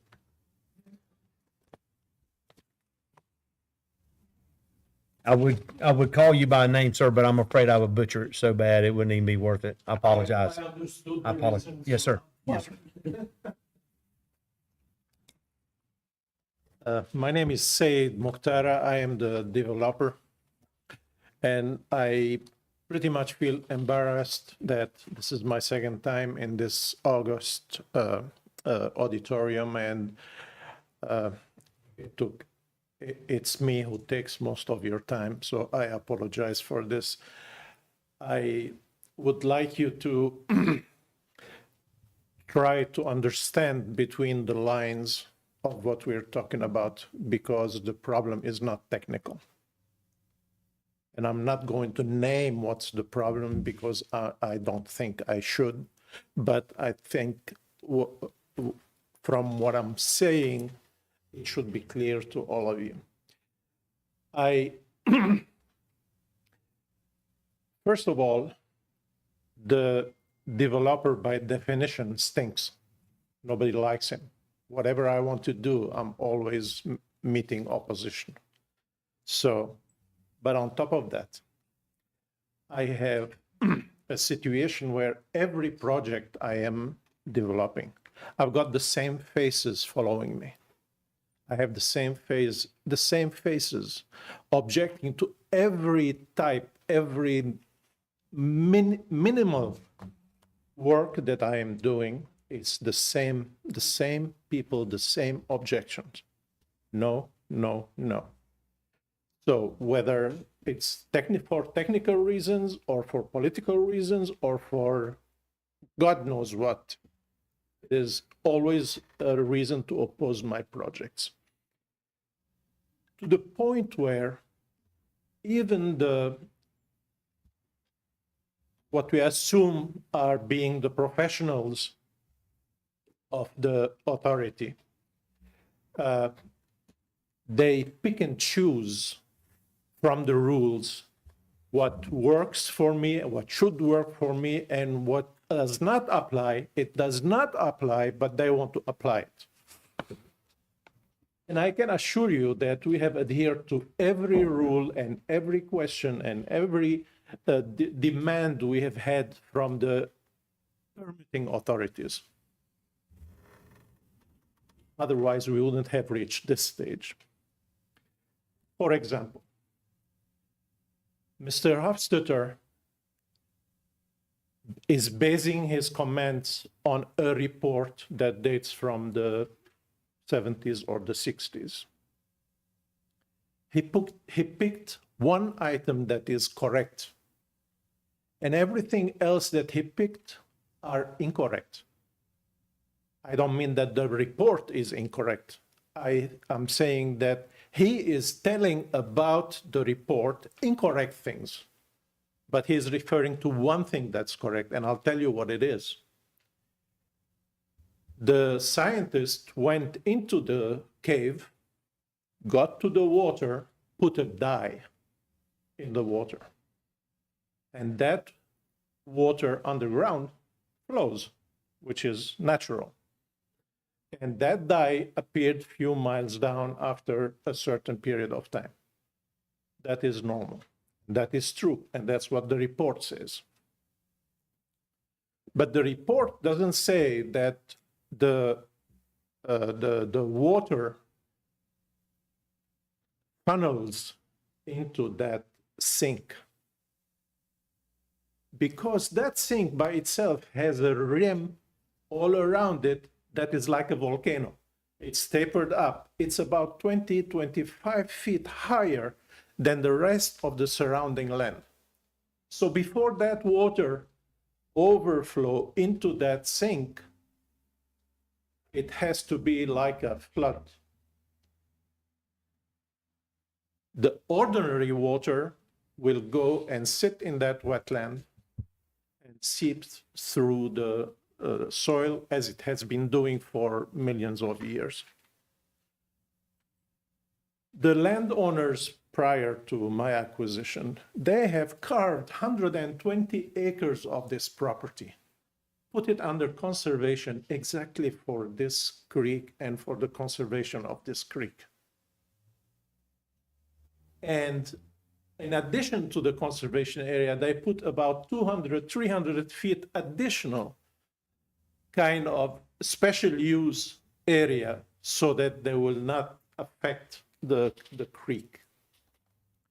And then the rest of the property was zoned for residential or commercial. So when I bought that property, I paid premium because that property was already entitled. It has already taken care of all this, and I'm buying already zoned, pre-zoned land.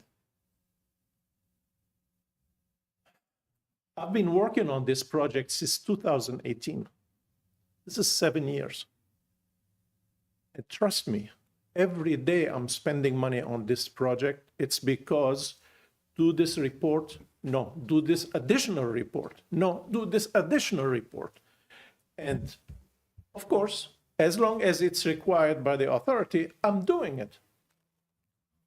No complaints, whatever it costs, whatever time it takes. But then now we are getting a little bit fancy. There has been several developments around my property.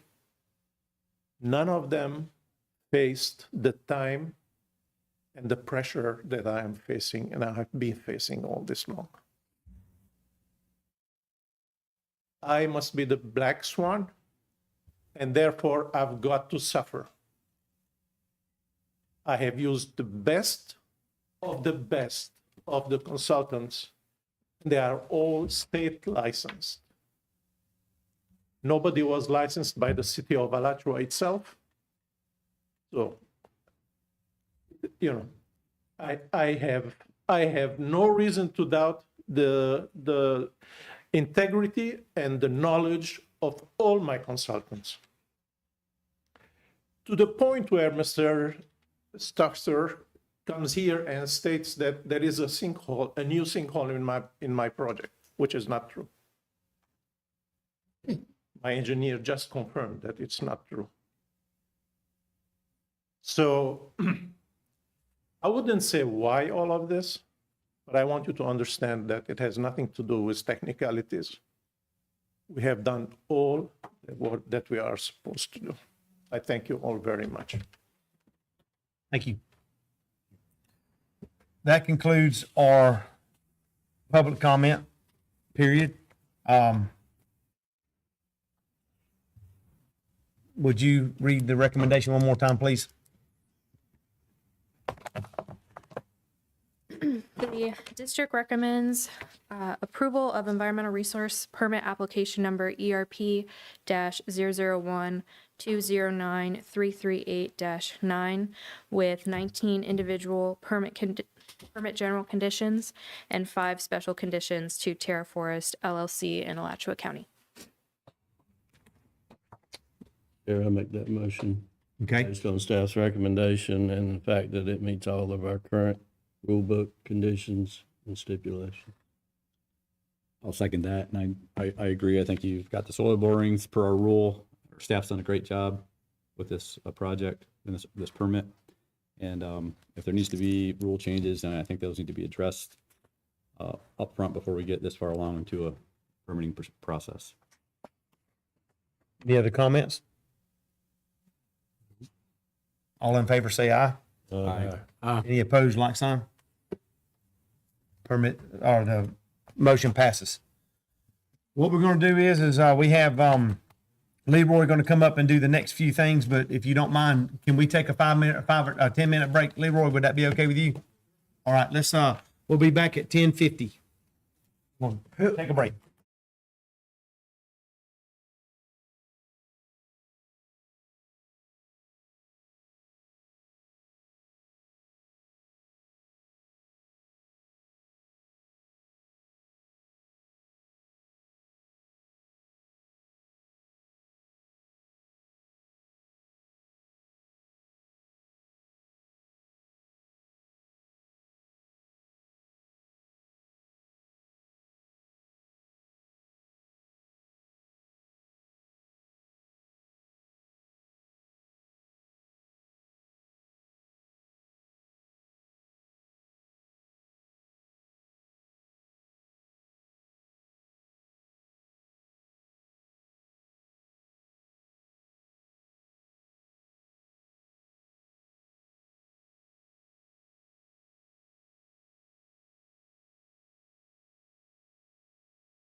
We got a lot of ground to cover yet. And I'm sure Robin and the crew is going to have lunch for us today. And I don't like eating cold lunch. No. Okay. We have everybody. I'm going to bring this meeting back to order, and I'm going to turn the floor over to you, Mr. Leroy. Go ahead and present your presentations. Thank you, Mr. Chair, members of the board. Just wanted to take a moment to thank and congratulate Sarah. As you guys know, this is 50% of our permitting staff right now sitting in the room. So as we work to change that number, I do want to just the work that it takes to get these permits out, especially these more difficult ones. As I've sat there many nights trying to get these things out, I know how difficult that can be. And I just want to thank Sarah for her commitment to trying to get these permits out the door as efficiently as she can. With that, I wanted to take just a moment to kind of update the board on a couple of things that we have project-wise. We have been working as regards to the Santa Fe Basin and water recharge in that basin. We've been working on white papers for those projects. We have 16 white papers that have been developed. From those white papers, we have about 7 or 8 projects that have started the feasibility study and or design of systems for those projects. And so those 7 or 8 projects are underway with consultants looking at different approaches to get water back in the ground. A couple of the ones you've heard of before, like our Alligator Creek recharge well, the drainage well that we're doing, and the Brook Sink recharge project that we have. Those are some of the projects that are under design. Also a Cow Creek project, trying to get water back in the ground. Lacrosse, you guys have heard all of those. The retention pond dispersed. And then we also have about 8 other projects that are actually underway, where we are trying to, get that water in the ground or either conserve water so that these water systems are not leaking, such as the Lottie water main replacements and the Archer water system improvements. There's also a groundwater recharge wetland that you guys have heard of, and the Oakmont reclaimed water. So all of these projects that are going on, we are working to get this water back in the ground, and we're continuing to develop ideas, continuing to do the feasibility and design studies, and then get those projects in the ground. We were lucky to have gotten from DEP $3.5 million this year for AWS Springs, and we were able to get about $4 million last year. So as we continue to develop these projects, there is some funding in the pipeline to try to get these things going. And I just wanted to give you guys an update on what we're doing as far as getting water recharge into the Santa Fe Basin. With that, I'm going to turn it over to Kovir Singh, who's with AECOM. AECOM is selected as a consultant, one of our product production consultants for our FEMA program, our CTP program, and AECOM is also on the district RFQ. And so AECOM, because they were doing the study for the Ichthyophthia we tapped AECOM to look at the groundwater integration between the groundwater model and the surface water model to see how any changes in the groundwater over in Taylor County with the mill and all of that other stuff that's going on over there, how that impacts the flooding in that area. We were able to get the funding from that from DEP for the groundwater study, and we were able to get the funding for obviously for the flood mapping with FEMA. So because AECOM had both of a district and federal contract with us, we were able to use one firm to do it all. So what we asked Covere to do later today, AECOM and district staff are going over to Perry to have the Ikefina Steinhatchee kickoff meeting, and Covere is going to talk about that. So while we had him here, we figured we had him come and do a presentation to you guys about the Ikefina Steinhatchee kickoff meeting and the Taylor groundwater study. So I'm going to have Covere come up and speak to you guys. Thank you, Leroy, and thank you to the board member for giving us this opportunity to provide this update for the Ikefina Steinhatchee and the Taylor County groundwater project. All right, so the agenda I'm going to talk about is the scope, and this FEMA projects are the multi-year projects. So this one is going to have the preliminary maps, and then we have the post-preliminary, and then how we use those maps for the risk communication. So if you look at the milestone for this thing, there are different phases. So we have the discovery, and then today we are here for the initiation of this project, and then we have the H&H modeling done and the mapping, and then along this process, we have several meetings with the stakeholders, with the communities to update them for all these maps.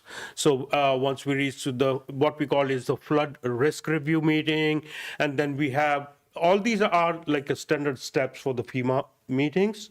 But if you look at the yellow star, I mean, that's an additional meeting which the districts requested beside what we have from the FEMA meetings.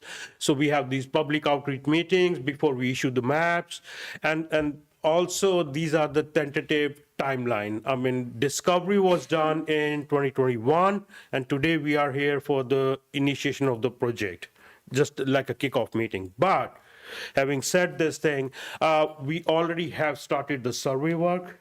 The surveyor are on the field as of today. They are working on those things. The terrain process has already started, and we are also working on the H&H part for this thing. And I'm going to provide all this detail on those kickoff meetings this afternoon to the stakeholders. So as I said, like, you know, the discovery was done in 2021, and this discovery report was approved in 24. So you can see, like, you know, this watershed has 4 counties and 2 municipalities in it. And this one, and all those stakeholders are going to be there this afternoon in this meeting.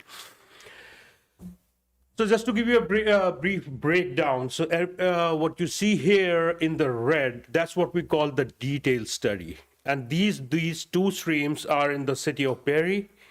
And by detail, it means, like, you know, when we do the H&H study, we'll do the survey work for all the structures which are there on these streams. And then we put that information in our H&H model. The rest of the area, the grid area, what you see in here, is what we call like an approximate study. So this thing is a 2D analysis. And I'm going to give you more detail as to how this 2D analysis is different from what we have been doing in the past.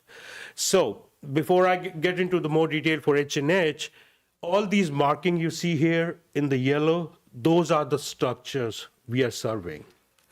Put those in our H&H analysis.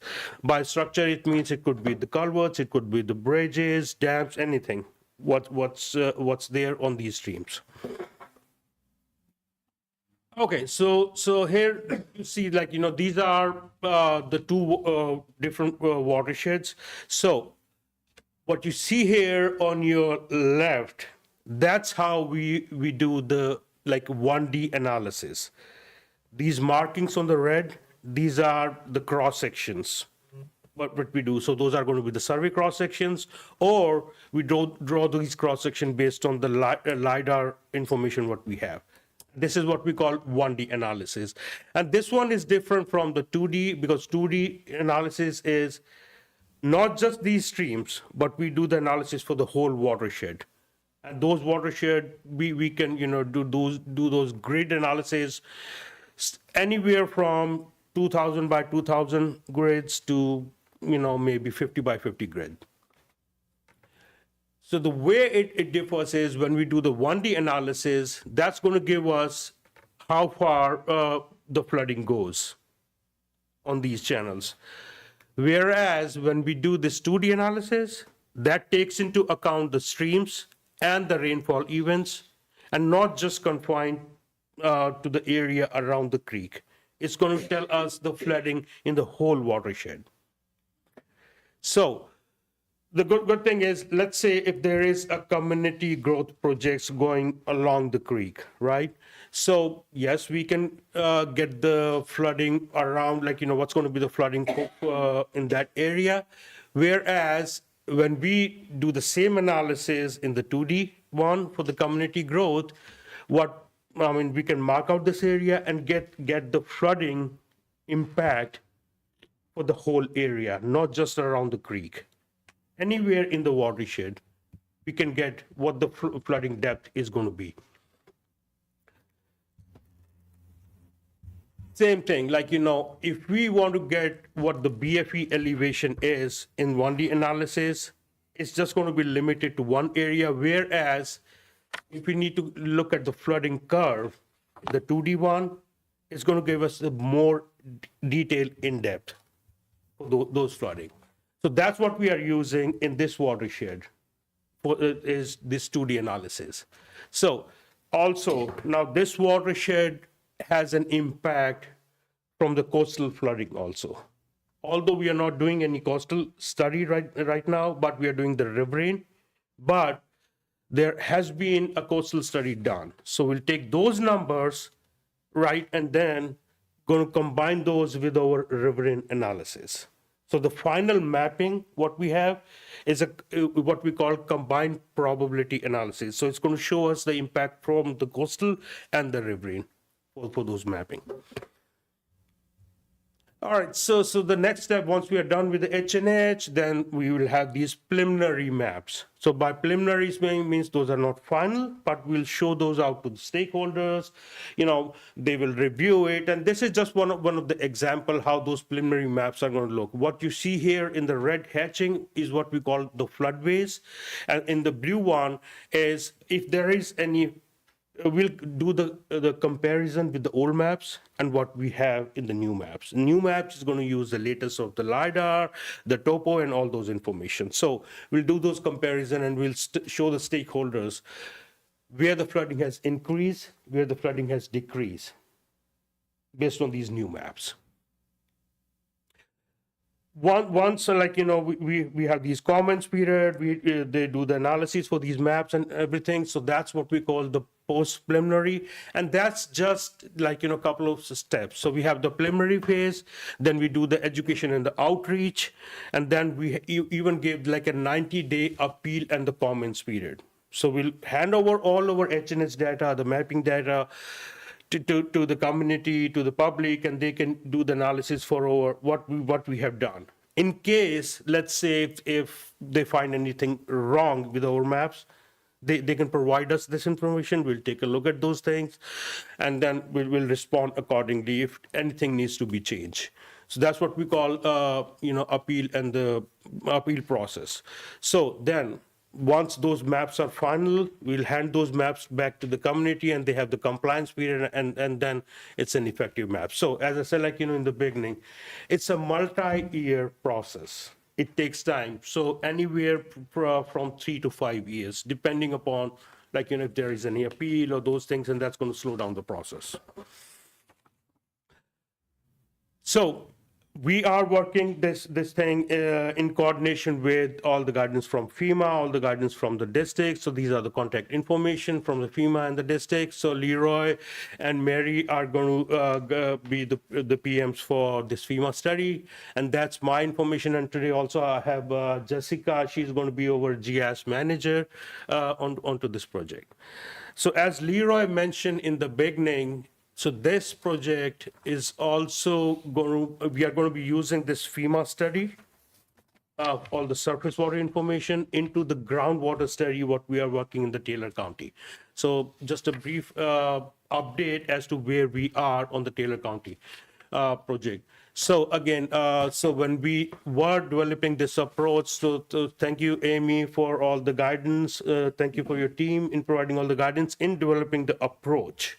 So this is, we'll be using this information from the FEMA study for the 10-year, 25-year, 50, 100, and 500-year information for the surface water, and use that information, how that surface water is going to impact the groundwater study.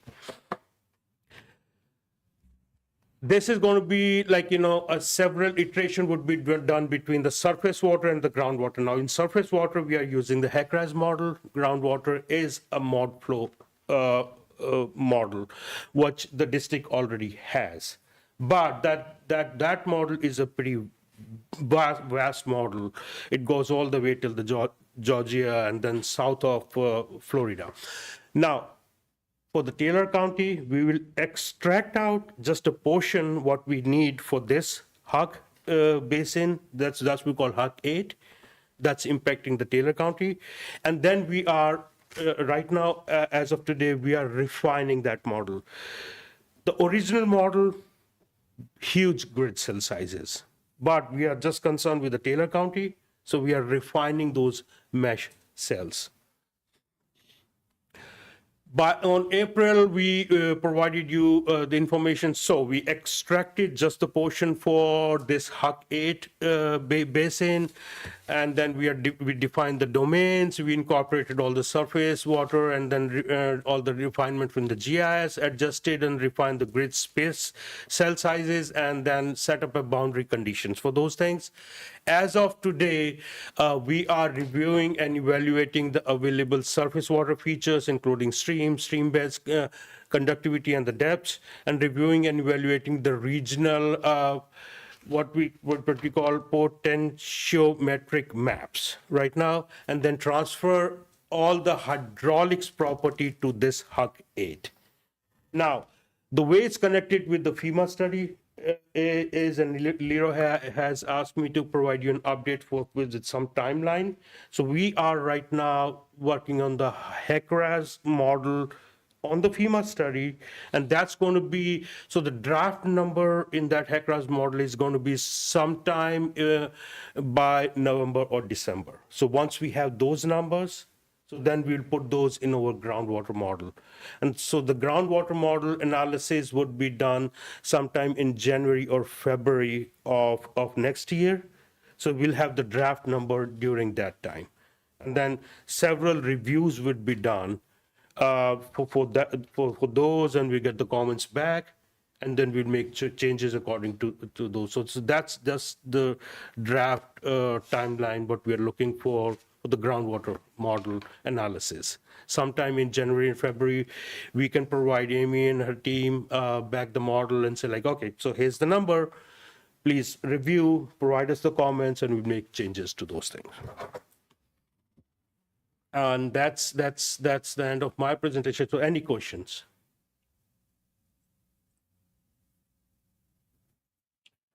You don't have, Mr. Chairman? Yeah. I know you don't have all your information yet, but losing the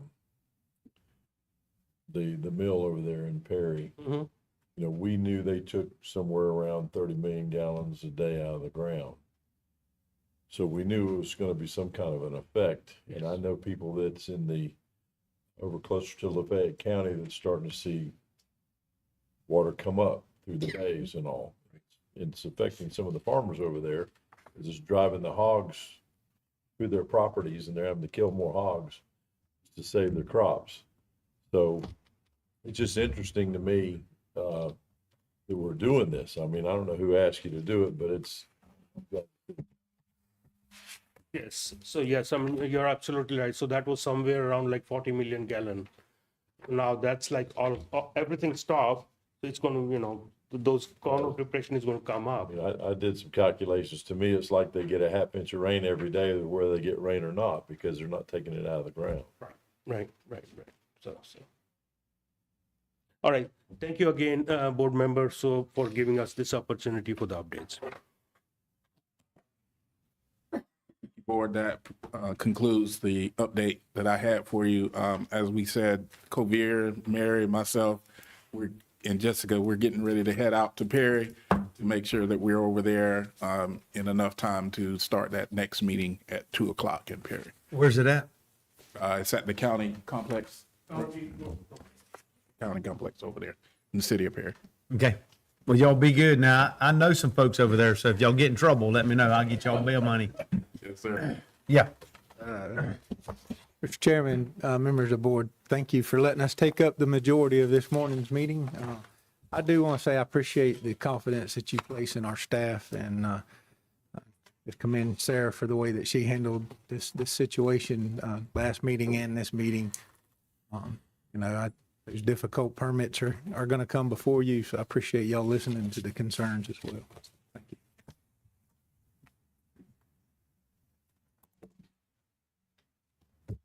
Ms. Porter.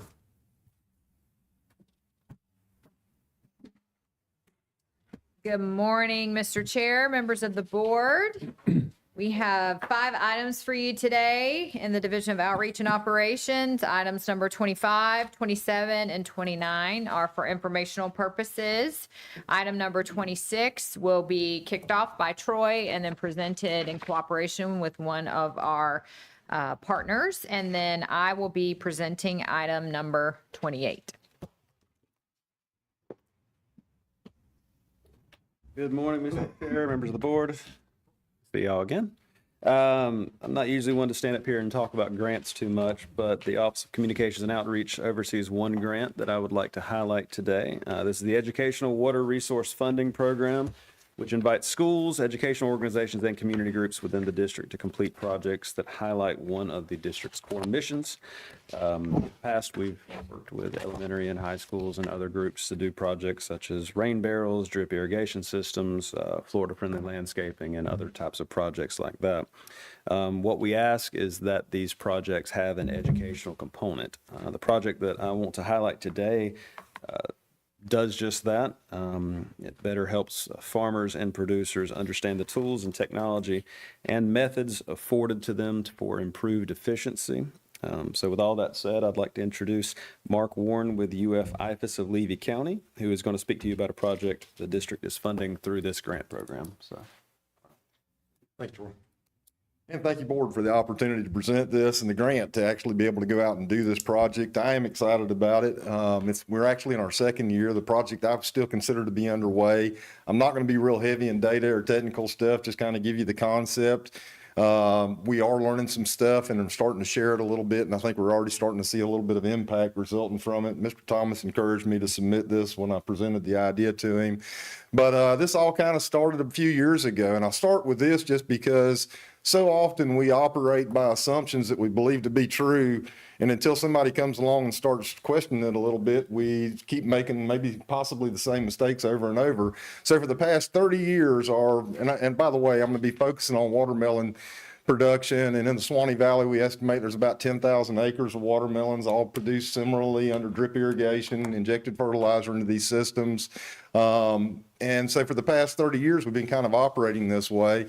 One of the assumptions that they had operated by since this technology was introduced was that as they inject fertilizer into their system, however long it took to pressurize that system prior to making the injection, they would flush that system for that same period of time afterwards to ensure the fertilizer was pushed out.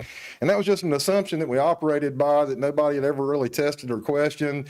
And I ran across a situation where we just couldn't figure out what was going on. And so we started going out and started doing some calibration events. And I think over the last 4 or 5 years, we've probably done 60 or more of these calibrations. But where they were taking 15 minutes to pressurize, there were situations where I'd find over an hour for the fertilizer even show up in the field, much less push out of the system. So anyhow, the only reason I'm pointing this out is again, this was an assumption that we were operating on and thought it was good information, and have since found out that we actually have to go in and do prescription flush cycles basically for our producers. And we started doing that, and we started graphing it and just finding out that in a lot of cases we were leaving a lot of fertilizer in the lines. There was not a one size fits all. As most of you probably are aware, watermelons are very transitory. They're moving from location to location from year after year, kind of a 7-year rotation before they come back. So effectively their irrigation systems are designed to be very portable and easy to set up and inexpensive. And so again, every system ends up a little bit different, but we found this out. But as we were doing this, we noticed something else and possibly another assumption we had been running by. We know that if the water's not going out uniformly across an irrigation system, there is absolutely no way that fertilizer could be delivered uniformly across the system. But we made the assumption that if water was going out uniformly, then could we assume that fertilizer also was going out uniformly? And I started questioning that a little bit, and it goes back to these initial flush tests that we were running. And so we came up with I came up with an idea to maybe design this a little bit, and I'm gonna kind of show you my hypothesis, my theory, and I'll show you what we've started doing, and I'll tell you about some partnerships and some educational activities we've already done, and I'll try to be quick in it.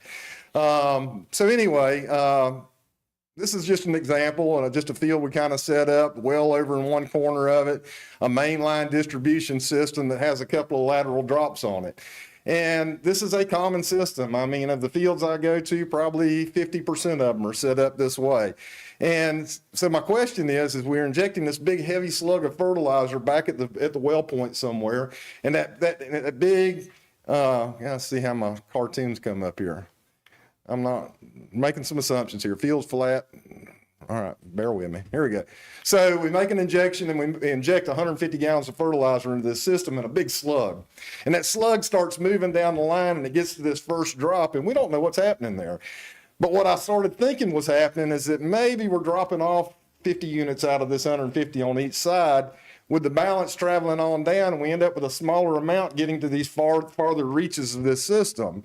Well, if you think about that from a farmer's perspective, he's not necessarily looking at it and seeing this happening, but he's going to fertilize to try to optimize crop production, which means this end that's getting the lower, he's got to raise everything up. So now we're probably getting more surplus on the front side that we're not seeing any real benefit from, just to try to optimize what's happening on the latter parts of the system. So we came up with a way to test this, and I found some meters that have data loggers in them. And I could go out into the field and I could put multiples of these meters out at one time. I can go out first thing in the morning, set it up, put it in the drip line, and I can leave. And the farmer will run his system sometime that day, and later I can come back and collect the devices and download the data. So I can find out where's fertilizer going in this system. And so in doing this, I already did all this, but anyhow, I came up with some graphs like this. So each meter, basically, I can translate that data out of this meter and develop a graph, and I can show at each of these different points in the field how much fertilizer is being delivered to that point. And so we've done this now, and I think I'll hit it here in a second. I think I've done almost 40 of these tests on fields, sometimes multiple times, just to ensure that we're getting the same kind of data each time we run it, that things, that there's some predictability in what's happening. But we started presenting this a little bit, and again, we've not fully analyzed this data yet. I'm working with a team of students over at UF in the Ag and Biological Engineering Department. They've actually turned this into their senior project and are working on developing an app, a mobile app that they can use to help farmers kind of rethink their systems a little bit. But my question was, as I was presenting this to farmers, they said, so what do you do if I'm right? And so it's a pretty simple little trick. If we just go in and balance this system, instead of having it the way we had it before, where it was kind of an unequal system, if we would run that same system in a different design, that maybe we can more uniformly get this fertilizer out, and again, maybe reduce our total fertilizer application. I've already got farmers that are adopting this and already feel like they're seeing some differences. So we're in our second year of this project. We were collecting data this year as well. Still have a lot of that to analyze, but already have farmers kind of adopting the concept and the idea. Matter of fact, I've had some that have even taken it a step further and broken it down even more, understanding that the idea is that we need to balance these systems instead of just kind of haphazardly putting it out there and making the assumption that if water's going out equally, fertilizer is as well. They already kind of believed it was happening, I think. So anyhow, this was an old slide actually, but anyhow, so we've got a lot more done this year with several different replications. I'll get to it here in a second. Right now, this is kind of how I get my data. And if I start showing graphs like this to farmers, just like showing it to you, they go, get all that stuff off of there. And so Dr. Vivek Sharma, who I think's been here before you is one of our state specialized agents. He's also ag and biological engineering, working specifically in water. He's gotten super excited about this. As a matter of fact, he's presenting some of this information at the Florida State Hort Society meeting next week. But what I want to do with this is kind of develop heat maps. So now I could take a farmer and you just think about 3 different systems here. Oh, look at there. Another very simple design. This was kind of the one we were just looking at. And then I get a lot of farmers that just end up with some really whacked out kind of ideas of how they're setting stuff up just out of convenience. But if I could come up and start building a heat map that kind of shows how with these different systems, fertilizer may be delivering in different places in the field. Lighter colors representing less fertilizer hitting, darker colors representing heavier fertilizers hitting. And we're already getting some buy-in on it. So again, this year too, I've already decided I'm probably going to carry it on for another year just to get some more data so that we can build a little more confidence. Dr. Sharma has decided, he told me last week, no, actually, yeah, anyhow, last week, if I'd get all this data to him, he's going to put together for me a time-lapse kind of heat map so that we can use this with farmers and say, if we use this design, this is how your fertilizer is showing up in this field, and have it kind of grow and develop this heat map. Communicating this, you can imagine trying to just communicate this to farmers just to get the idea across, especially when they've already got locked in their head. No, I know what we're doing is working. Water's going out evenly. Well, no, let's think about what might really be happening and be able to show them. I think it's going to be a great benefit. So far we've made quite a few presentations at the Watermelon Institute, at our spring workshops. We've done some stuff with some of our other agents, getting pretty good interest and buy-in. As I already mentioned, we're planning to continue the work into 26 and working with some of these other specialists. Hopefully what we'll ultimately do is develop an EDIS document that we then can provide to farmers just in design considerations for their irrigation systems, recognizing that there may be some value in thinking a little more about it than what they currently are. Again, appreciate all of y'all and the help in this, making this possible. It wasn't a big grant, but it would have been one that we couldn't have done without the support of this board. And again, I appreciate y'all. Sorry if that was too fast, but any thoughts or questions?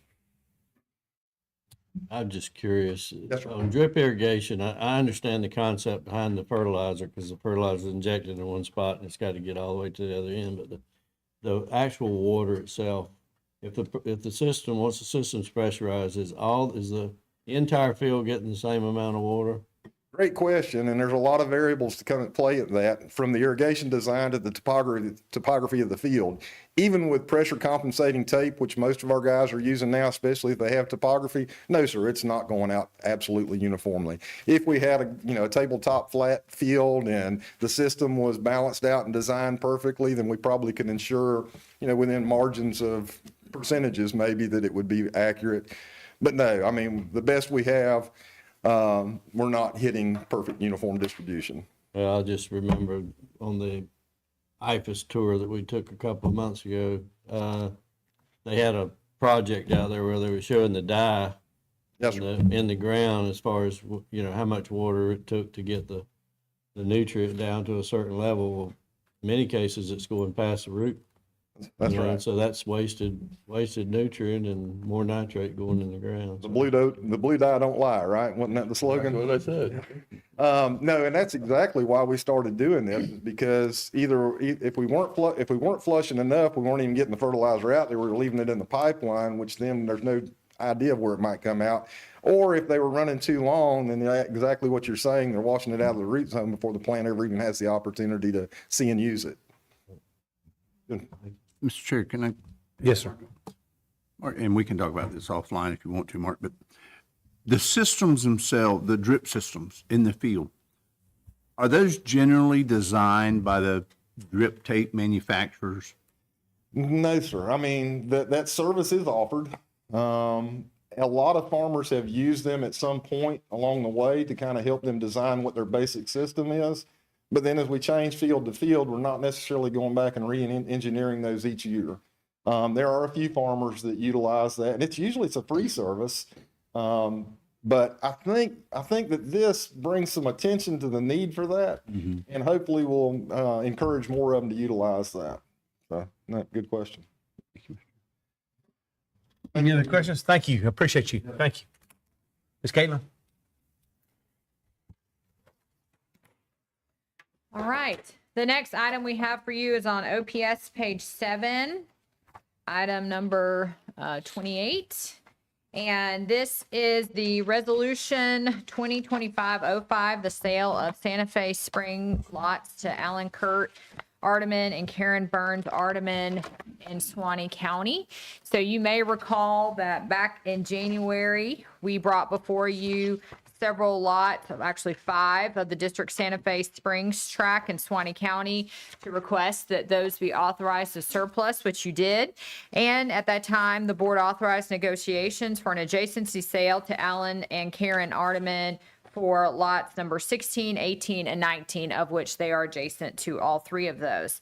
At the time, the Ardemans offered $10,000 per parcel and conducted the necessary appraisals to verify the land values. The appraised value of the lots are listed in your board memorandum. And because each parcel is valued at less than $25,000, the property may be sold as an adjacency sale pursuant to Florida statute. These sales were noticed as required by the statute on May 14th as an adjacency sale given the value, and it has been posted on the district's website in accordance with the statute since February 2025. Lastly, the sale was sent via certified letter to all adjacent landowners, of which the Ardemans are the only ones, and that was done on February 6, 2025. In May, the Ardemans executed a purchase agreement with the district for the purchase of these parcels at $10,000 per parcel, $30,000 per total, subject to board approval. The surplus sale includes deed restrictions on the parcels to prevent future development, and the buyers are responsible for all costs associated with the surplus. The closing will occur no later than September 30th, 2025. And with that, staff requests the board approve Resolution 2025-05, authorizing the sale of Santa Fe Springs lots in Suwannee County to Alan and Karen Ardeman. Motion to go with recommendation. Second it. Motion and a second.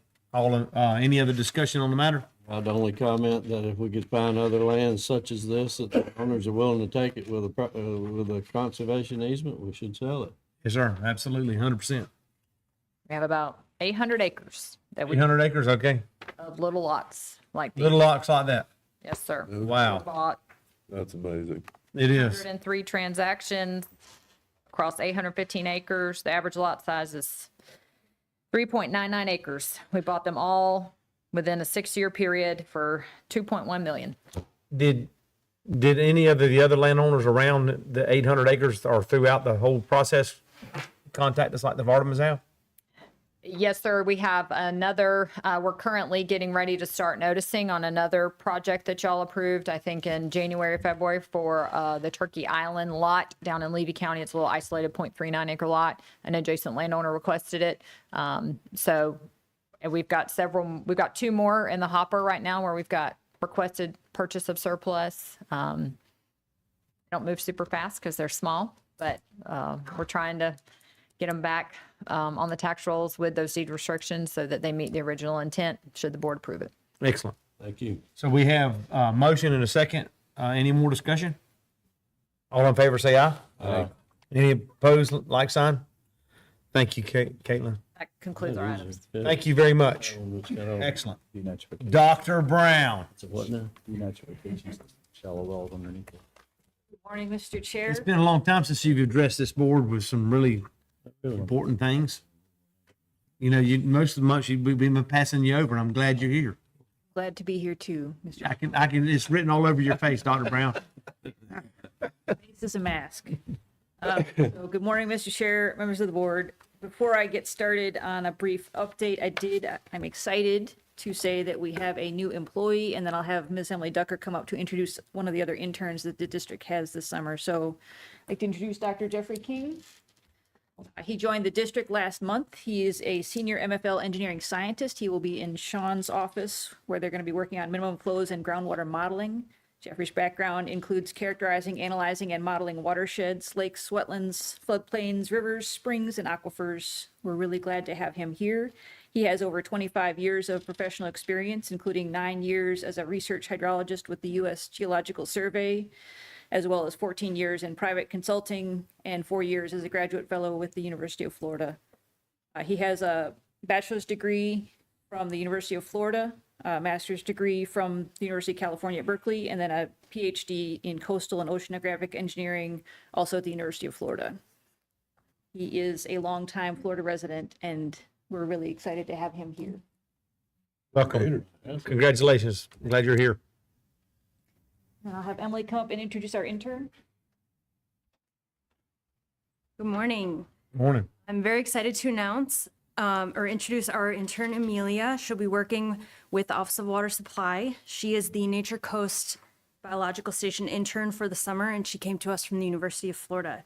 She'll be working towards standardizing a method for estimating our non-permitted water use that will go into our next regional water supply plan. And she's also hoping to get some field experience along the way. Prior to working with the district, she was obtaining her bachelor's degree at the University of Florida in economics and sustainability studies, where she has taken a special interest in water policy. After the summer, she's planning on continuing with her combined master's degree in econometrics and data analytics. Outside of her studies at the university, she has come to enjoy spending time outdoors, fostering cats and dogs, and finding creative ways to upcycle. Welcome. Glad you're here, Amelia. So you heard earlier today from Mr. Marshall that we're continuing to do, to make progress on some of the projects that will help the Santa Fe. And then I am looking forward to a workshop for the board next month that will bring the rest of the projects up to date. Today, we have a presentation by Dr. Sean King on some analysis of sturgeon to support the Suwannee MFL. And then Ms. Susie Hetrick will give her annual water quality update. In addition, in terms of just looking ahead, we can look forward to the fact that we are approaching the end of our year. And so we will start to see some of the continuing contracts that we have for water quality collection and other things starting to come back to the board next month and then through the rest of the summer. So unless there's any questions, I'll hand it over to Dr. King. Any questions for LeBron? Thank you.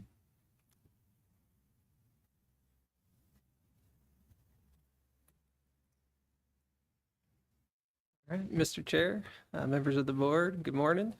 So today I have an item for you that we discussed at the board workshop last month. This is for the funding agreement with the United States Geological Survey to do some additional work studying the Gulf sturgeon and their flow needs on the Suwannee River. So this would be a 4-year research effort that the district has requested that the USGS would be the experts on as the lead on studying Gulf sturgeon in the Suwannee River.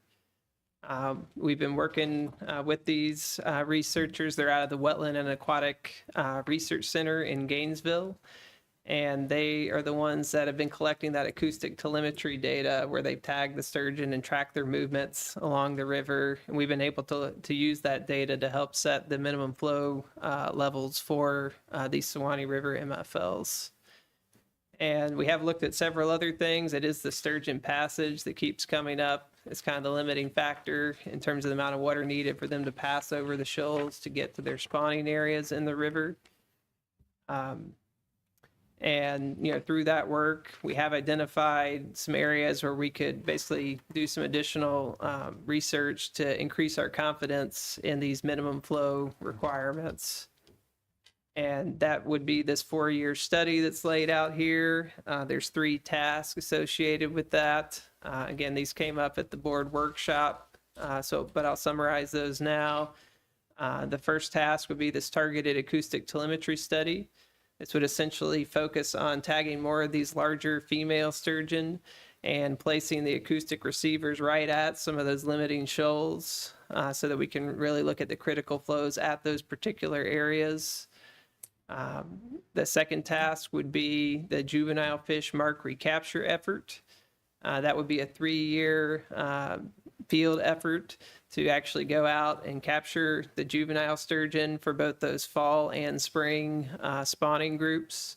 And then they would be measured, there would be tissue samples taken, and that would allow these genetic analyses to be done to really get at how the population's doing both for those fall and spring spawning groups, and would help us just look at how flows are affecting those particular year classes. And then the third task kind of takes all that information together and does what's called a population viability analysis. And that basically creates a model of the population that would have both those fall and spring spawning groups, and then would allow us to test scenarios such as reduced flows, and then see kind of at what point we see effects on the populations there. So it would be very directly relevant to the minimum flows and levels work, and would be part of our adaptive management plan to continue looking at these MFLs in the future. With that, this is a 4-year study again. The total cost is just under $600,000, again, for that whole 4-year period. The first year's amount would be about $215,000. So a little more in the first year than the subsequent years. And then the subsequent year's funding would be contingent on there being budget available. And I just wanted to mention too that the USGS is going to contribute approximately $28,800 worth of equipment as an in-kind match. And so with that, the recommendation is to authorize the executive director to execute an agreement with the United States Geological Survey to conduct a 4-year Gulf sturgeon study for an amount not to exceed $599,994. I'd be happy to take any questions. Yes, sir. Sean, where's the funding coming from for this grant? Yeah, so the funding for most of our MFL work comes from a state appropriation that we receive each year. It's intended, specifically for MFL. For MFLs, research. okay. Any other questions? Where'd you come up with a budget of $599,994? I mean, is that like a threshold we don't want to exceed 600,000 or? Mr. Chair, no, I think that's a coincidence. We didn't talk about any specific budget amount as this research was coming together. We have a breakdown of the hours and equipment costs and everything that come up to that amount. Okay. Couldn't squeeze out $6 more. We can come up with something if you think. All right, I just checking. What's the pleasure of the board? Make a motion to go with recommendation. Got a motion and a second? Any other discussion on the matter? All in favor, say aye. Aye. Any opposed, like sign. Thank you. Thank you.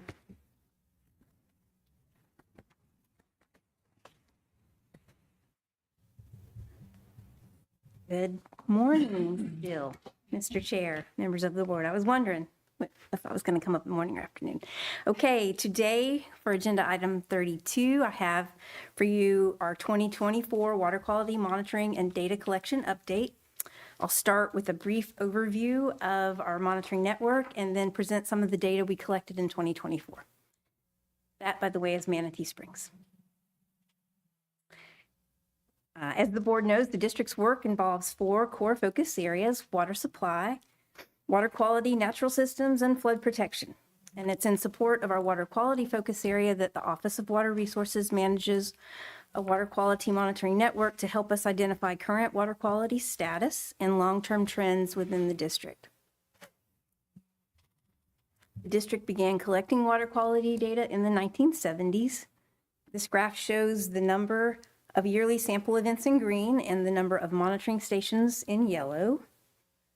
Peaks that you might see on the graph are typically associated with the passage of laws or executive orders over time. In 2024, we collected water quality samples from over 200 stations within our network, with over 800 sampling events. This map shows the location of all of our 2024 water quality monitoring locations, including both groundwater and surface water. Also on this map are some features to note, which you'll see on the following maps to come. Our major rivers are shown in blue lines. The Florida and aquifer confinement is defined as dark gray, dark gray up in here for the confined areas, stippled gray for semi-confined, and light gray for unconfined areas of the aquifer. This map breaks down all of those water quality monitoring stations by station type. So in 2024, we sampled 79 groundwater monitoring stations. Those are indicated by the blue triangles. And we sampled 83 monitoring stations on surface waters, streams, and lakes, shown with the brown squares. And we also sampled surface waters that are springs, but we treat those separately. So those are shown here. We sampled 76 of those in 2024. They're shown as the blue bullseyes on the map. And what you might also notice on this map are the pink circles behind some of the spring stations. Those are springs and river stations where we have continuous water quality monitoring in addition to grab sample monitoring. At each monitoring station, we measure physical conditions at the sampling point, including water temperature, depth or level, and water clarity. And then at the non-continuous monitoring stations, we collect discrete grab samples, what we call grab samples. The person in that photo is collecting a grab sample. And they are analyzed for several chemical components in the water, including nutrients such as nitrate and metals and alkalinity. And I have highlighted nutrients on this slide to indicate that today we will, as usual, take a look at the data collected for nutrients in 2024, specifically nitrates. Before we launch into that, I will point out the water quality standards. There are specific water quality standards that we compare our nitrate data to. In some cases, these standards serve as targets for improvement. The first one that I mentioned on this slide is the National Primary Drinking Water Standard for nitrate at 10 milligrams per liter to protect health. And then also DEP in the state of Florida has developed specific numeric criteria for nitrate nitrogen in our springs and certain reaches of our spring-dominated rivers. So we have criteria for the Suwannee and Santa Fe systems. The springs and the certain river reaches are less than 0.035 milligrams per liter of nitrate. The Wassissa River system is special, and the river itself has a criterion of 0.2 milligrams per liter of nitrate, and then the Wassissa Springs group has a criterion of 0.24 milligrams per liter of nitrate set by DEP. So as we move through the slides talking about water quality at all of our stations, you will see me refer to the 0.35 milligram as the lower kind of bookend and the 10 milligrams per liter as the upper bookend, and everything in between is a separate color. So this map is showing the status of nitrate concentrations at each of our groundwater monitoring stations at the end of 2024. You might notice a new feature on this map. The shaded areas on the map are our BMAP basin areas. So the Wassissa BMAP, the up, middle, and lower Suwannee BMAP basins, and the Santa Fe BMAP are shown on this map. For our groundwater stations in 2024, the green dots on the map represent groundwater stations where we had nitrate concentrations below 0.35 milligrams per liter, the DEP target. And then the yellow dots are stations that are between 0.35 milligrams per liter and 10 milligrams per liter. And then the red dots are stations where we had nitrate concentrations of greater than 10 milligrams per liter, which is the drinking water standard. For groundwater stations where we've been collecting data long enough that we have enough long-term data to determine statistical trends, this is the trend map for those stations. Let's see, I've lost my place. So we have 2 that are showing, wait, no, that's not true. We have 5 that are showing a decreasing trend at our groundwater stations. We have 19 that are stable and 12 that are showing an increasing trend.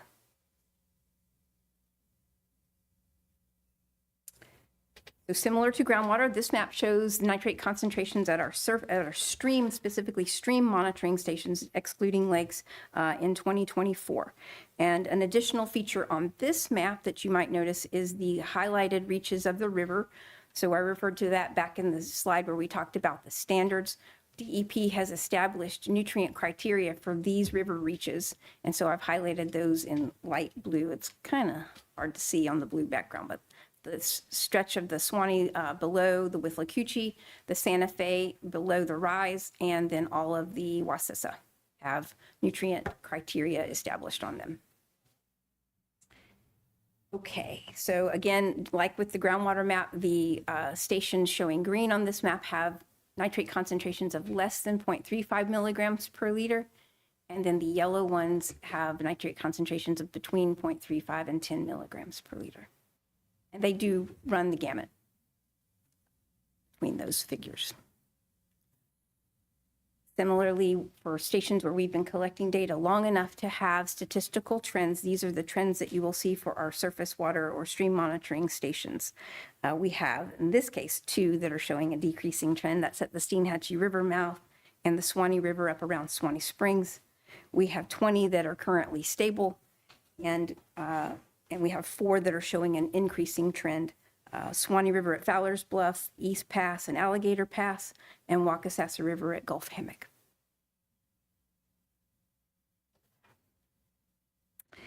And this map shows the status of nitrate concentrations at each of our spring stations in 2024.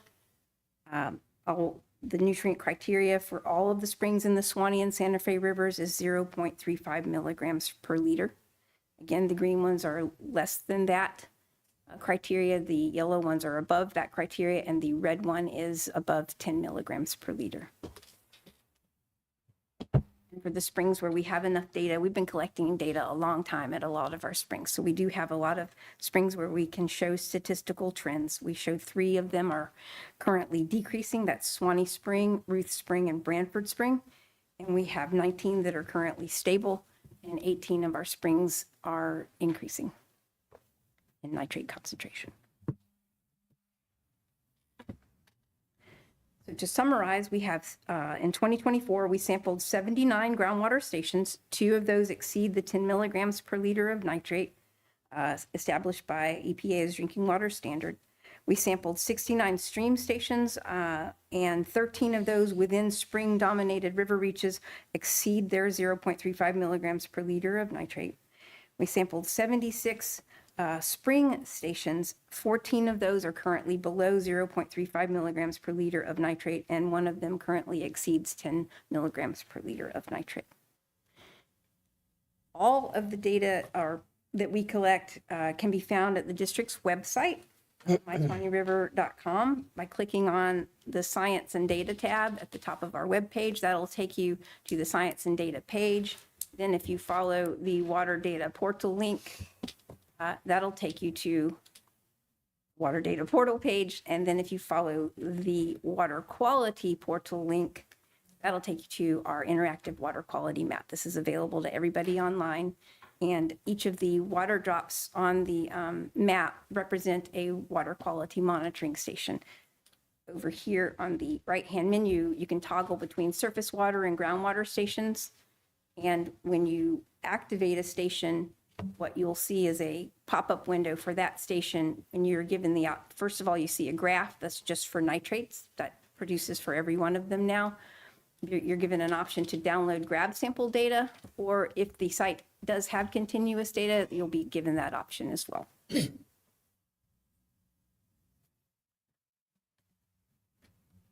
That concludes my update to you, and I'm happy to take questions from you or the board, Mr. Chair. Yes, sir. You said that this data dates back quite a ways. We have sufficient data. We have 2 groundwater stations above the 10 milligram per liter health standard, 1 spring. Are they in the same vicinity? Mr. Chair? In fact, in this case, they are not. One of these is obviously in Lafayette County. That's what we call the Visa 7 well in Lafayette County. And then this one is down by Manatee Springs, in Levy County, right on inside the park boundary at Manatee Springs. And then the spring that we're currently showing is up on the Santa Fe River. Here. Now, yes. Do we have any idea what contributes to it? What contributes to, Mr. Chair? Why there would be such, it doesn't tell us what the other groundwater samples were other than they're under the 10. So I don't know if we got 9s or if we got 1s, but is there anything that would lead us to believe there's a problem with that one area? Cause that? I assume it's a rise. I don't know. So I guess to answer your question, sometimes we can see in the monitoring map, we can maybe see patterns of where we have issues with groundwater that might be affecting some nearby springs. But as you can see, we have, 80-something groundwater stations throughout the entire district. And they're, looks like a lot on this map, but they're spread pretty far apart. So it's difficult to tell from just those groundwater points exactly what might be influencing a spring or the water quality in a spring. Well, since we have a 0 to 10 spread, and our rivers and springs are in a fraction of that, what would you say that the average of the groundwaters over the district are? It's a really good question, Mr. Chair.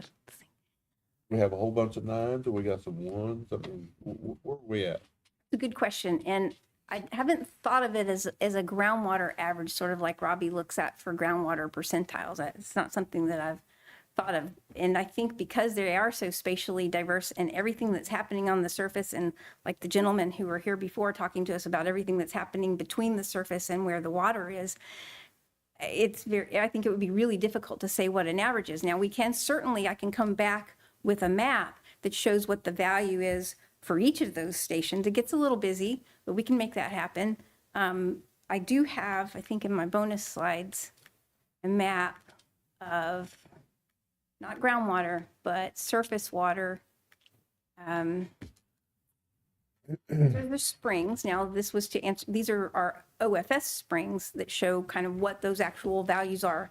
For the yellow ones, if people say, well, that's a really wide range. So what are the values at the springs that are somewhere between 0.35 and 10? And so there is definitely a wide range of values for the springs. I can also say that I have a surface water continuum map of how surface water is affected by the spring inputs. So in other words, as you progress down the river, and the Suwannee in particular, and the Santa Fe also, and have inputs from springs that are nutrient enriched, you can see how the surface water quality changes as you go downriver.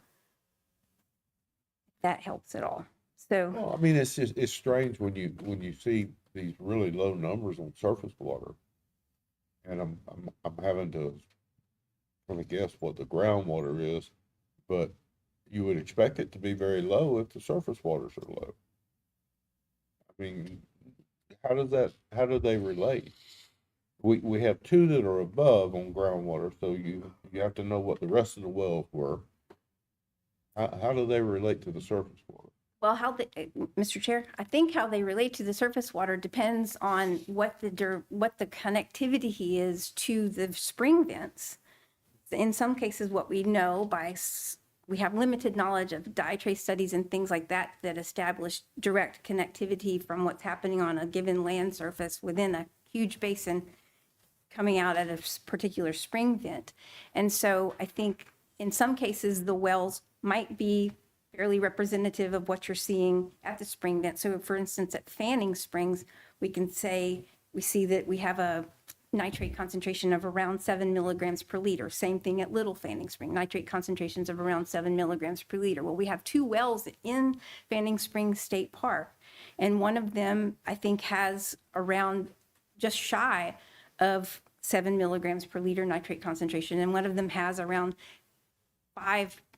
between 5 and 6 milligrams per liter. So all of that is to say, it really depends on what's happening under the ground, whether or not there's a direct connectivity with something happening up on the land surface in the watershed or not. Otherwise, it's, the assumption is made that what's happening on the land surface is percolating down and making its way into the groundwater slowly, and then eventually reaching the spring vent or a river.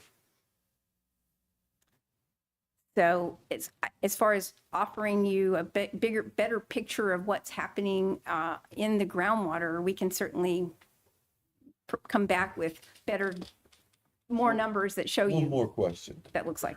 The groundwater numbers seem to be rising, dropping, or sustaining. Go back. I do have a slide for that. these are our groundwater status. So let's see. I think what I had in my summary notes was that we had a certain number. We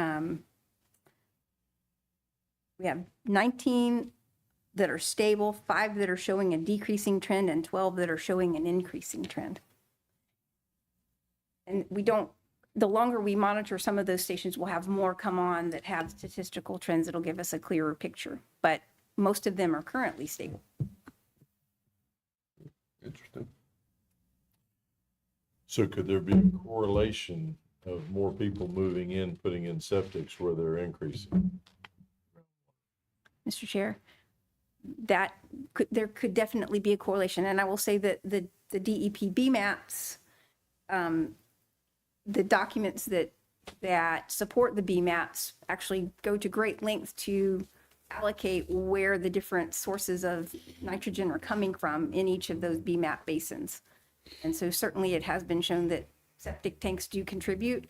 And if you have more septic tanks coming, I think it can be understood that they will be contributing more. I think they're going to continue to rise with the amount of land that's being sold in this county, just out of sheer population growth. Susie, this board approves annually a substantial amount of money for projects for reducing nitrate load, through ag cost share programs and the wastewater treatment plants. Is there enough data? Do we have access to enough data to show that since we've been doing that over a period of time, 5 years, 10 years, that it's changing the trend close to any of these wells where these projects are at? Mr. Chair, I do not have bonus slides for that today, but I can come back with some slides that address that question. What we do, it depends on the project. And certainly, given the time that we have that has lapsed between most of the ones that I've looked at where there was a project within, say, the last 5 or 6 years, some of them you can see a change. Some of them, it doesn't appear to be a change visible in the scatter plots, but we haven't looked at statistically whether or not there have been changes since the projects were installed. I would say that, in many cases, the projects are out to improve what would have even been a relatively small contribution to nitrates in some of those systems. So we might not expect to see a lot of change from them, but definitely a few of them I've seen show a little bit of a change. Well, that's encouraging. I mean, it gives us some validity to approving all those millions of dollars of subsidies, knowing that we can reduce if at least keeping it the same. I mean, what scares me a little bit is when you say you have 12 wells increasing.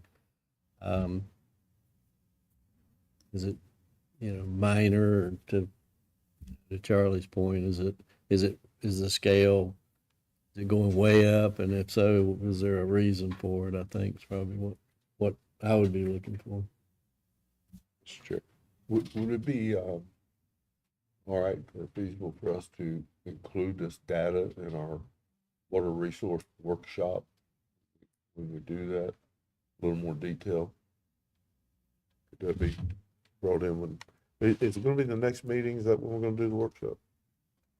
I would propose that we maybe separate it from the information updating on the Santa Fe, just from a breadth of content standpoint. But if you would like to see a workshop with a little bit more information on the nutrients, then we can certainly do that. Yeah, I'd love to see some of the data work, especially how it might relate to some of the recovery areas and see what we're actually gaining from this information.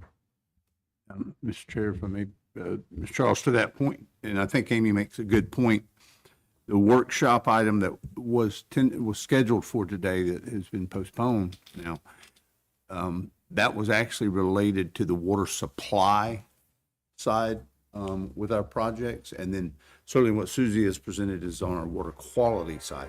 But we'd be glad to do a workshop on this topic as well.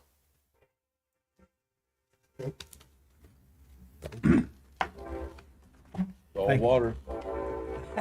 Thank you very much, Miss Susie. Appreciate it. Thank you. Mr. Thomas. My comments. Appreciate y'all being here this morning. First and foremost, just let you all know that Miss Johns did make it home safely, and she was not feeling well. She's had some ongoing health issues, but she did make it home safely with that. Mr. Sessions, relative to the work that's being done in Taylor County, you had mentioned about, who had asked for that work. Well, actually, that's a response from some of the local interests there. If you recall, we had general public participation that were concerned about flooding occurring in some of those areas. So the district did respond to their request. And we thought the best way to do that and the better way to understand the influence of groundwater in that area. And that's why the study, we're working on doing this study. He's got some fantastic modeling that the stuff. Yes, sir. I look forward to It's very relevant to lots of stuff. I mean, I'd like to have him in Live Oak to do 2D modeling. Just give him some time. All right, we got a little bit of work to do in Taylor County, but we'll share you. I don't want y'all to flood, I understand. Okay. I do want to thank Mark for coming up today, relative to the work that he's been doing and the extension has been doing in that area. It's interesting when you look at this, and particularly relative to just a drip tape irrigation and how it's utilized. And I'm old enough to know back before drip tape was used primarily, particularly for growing watermelons and other vegetables. Yes, sir. Feeling it too a lot of days. But it's interesting to see how the progression has come with technology and the work that Mark's been doing and relatively low-cost instrumentation. It assists producers in stretching and being efficient with their fertilizer on this, which speaks to the water quality, some of the water quality concerns that we have for our water resources. But appreciates Mark's willingness to do that. He came up with the idea. We happened to touch base at a workshop, and I thought it was worthwhile to look into it, particularly for the return on investment, and that it's another tool in the toolbox, helping address our BMAP needs in our district. Caitlin's presentation for the Ardemans acquisition on our property, surplus property, as she mentioned, you're going to be seeing more and more of those coming up in future board meetings and the Lands Committee as we try to clean up our surplus lands and identify those areas where we have that. So don't grow weary of that, please. But it's refining what we have from our holdings perspective, and where there's not really conservation value for those lands, to be able to put those back out on the tax roll and return those back into public ownership in that regard with it.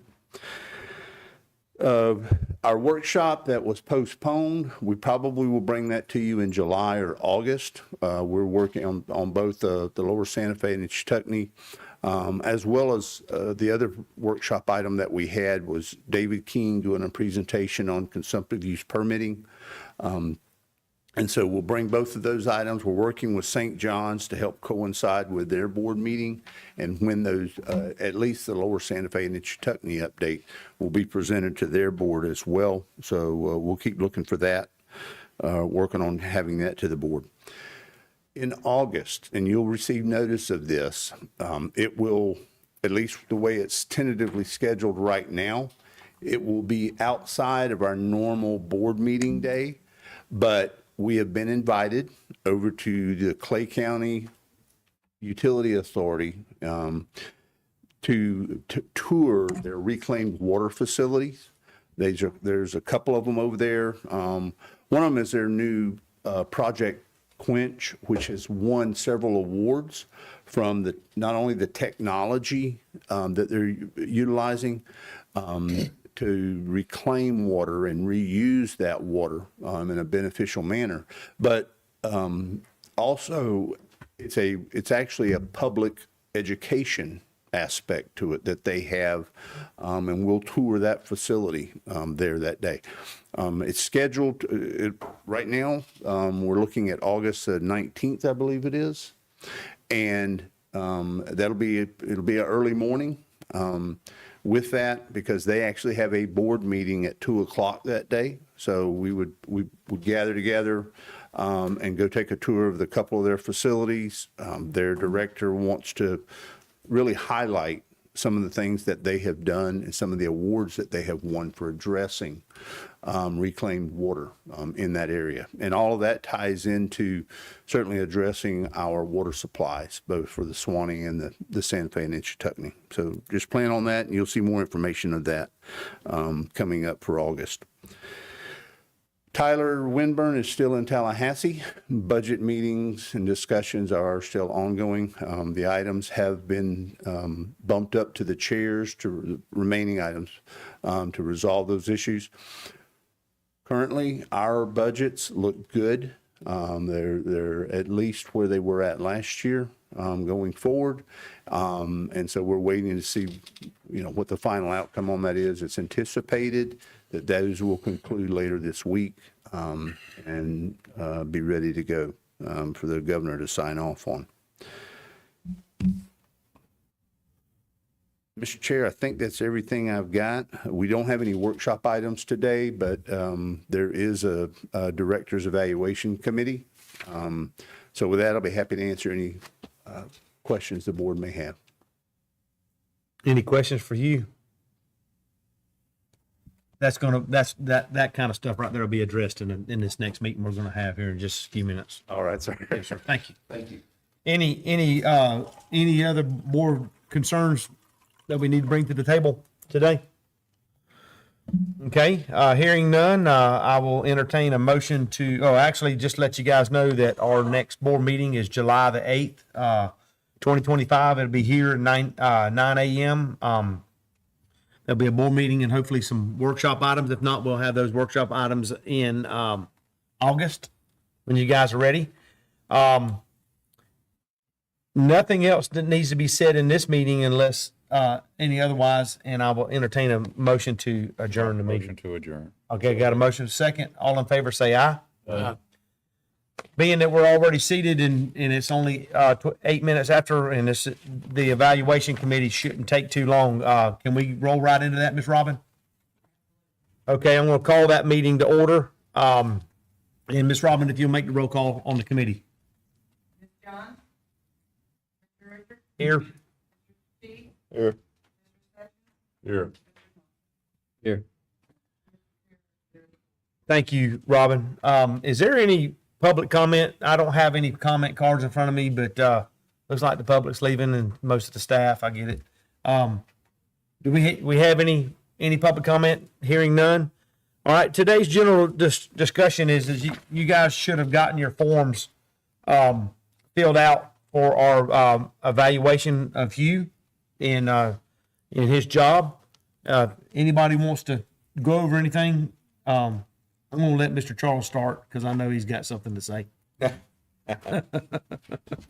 have a guy in my Sunday school class like that. We just can anticipate it. Yes. No, I'll keep it very short. I've been doing these evaluations for several years. Kind of run out of things to say. Don't want to beat a dead horse, but I've enjoyed working with Mr. Thomas. I think he's a professional at what he does, and I think he has the heart for what he does. A lot of what we do is science and data driven that this board maybe doesn't have a lot of expertise in, but the desire and the heart and the humanity we do. And I see that you and proud to call him a friend and glad to work with him. Who's next? I'll go. Yeah, I can concur with Charles's comments. And in addition to that, I think Hugh does a great job of not only assembling a good team, but delegating authority to that team to fulfill the mission of this district. Many times, and I have the fortunate or unfortunate pleasure of being involved with some other organizations, and sometimes you see the leader of the organization wants to be involved in every little aspect of it, and you just can't do that. You have to attract and hire good people, and then rely on those people to do their jobs, and I think he's done a good job of that. It was evident today in the presentation that the permitting team was prepared. They did a great presentation, and they moved the issue. They made the board feel good about what it was, what we had to do. So, having said that, I agree with Charles. I can't, I've only done this maybe 3 or 4 times, but it's much of the same every time. I pull my old sheets out and I look at them and say, well, what else am I going to try to say this time that's any different? But I think we're blessed to have you as the executive director, and look forward to working with him for many years to come. Anybody else on that end? So I got a short one. I just appreciate your ag background that has a lot to do with your understanding of what happens with the aquifer and everything. And you're not a bureaucratic person. You've come up from the farming aspect and understand how this part of Florida works as far as the water and everything else, and I appreciate it. Well, I guess that leaves me. I've had the distinct pleasure of working with 2 other executive directors besides yourself. And by far, not to show any shade toward anybody else that's had the job before you, your passion, your drive, your skill to be able to build coalitions with people, encourage people, encourage your staff to be the best that they possibly can. Head and shoulders above everybody else. And I appreciate the opportunity to work with you. I appreciate the access that you give us as a board. I know that I've called you several times after hours, and you've received my call and addressed my concerns if I had any concerns. But I just want to say I appreciate you. And it was a very difficult process of me filling out my evaluation form this year. It was very, very difficult to wrestle with that, and but I got the job done in a roundabout way, and I just don't want to tell you how much I do appreciate you. You keep on keeping on. Thank you, Mr. Chair. And I appreciate the opportunity to work with the board, and I've been very blessed in my time here at the district, working with this board and some of the other former board members, and the support that they have given me. And I continue to appreciate the opportunity to work here at the district, try to serve our public, and be blessed with the staff that we have here. It's, each of you are business people. You want to try to build a successful team, because that's what's important for us to be successful, and to be part of that team with it. And so, to that end, I do appreciate the opportunity to work here at the district and work for a great board. I think I've had some pretty interesting and good discussions with each of you on different topics, and I look forward to continuing that going forward. And it is it's an educational opportunity for me, and I like learning about our resources that we have, and we certainly have got some very well educated staff that facilitate that for me. So thank you all for the opportunity here and for your comments today. Mr. Chair, can we get a motion to accept the performance evaluations for the record? Yes, ma'am. I need a motion to accept the evaluations, I make that motion. and I need a second. Second. I got a second and a motion. Any discussion? All in favor on the committee, say aye. Aye. Any opposed, like sign. Motion carries. Hugh, thank you. Continue to do the good work. Any other business in front of the committee that we need to attend to? Gentlemen, I see that the whole board is not on the committee, so if anybody wants to raise their hand to join in the evaluation of Hugh for next year, you're more than welcome to do that. You can get up with Robin, I'm sure, if you want to volunteer. Maybe you just want to lay below the radar. It's okay to stick yourself out there. It's all right. You know, it's okay if you want to do that. Any other? I think it might be a good idea to look at that. I think we've gotten some new members and new people that would like to serve. You know, when you visualize the excellence that I see of the current committee. Thank you. Thank you, sir. I appreciate that. Any other business before I need a motion to adjourn the meeting? Motion to adjourn.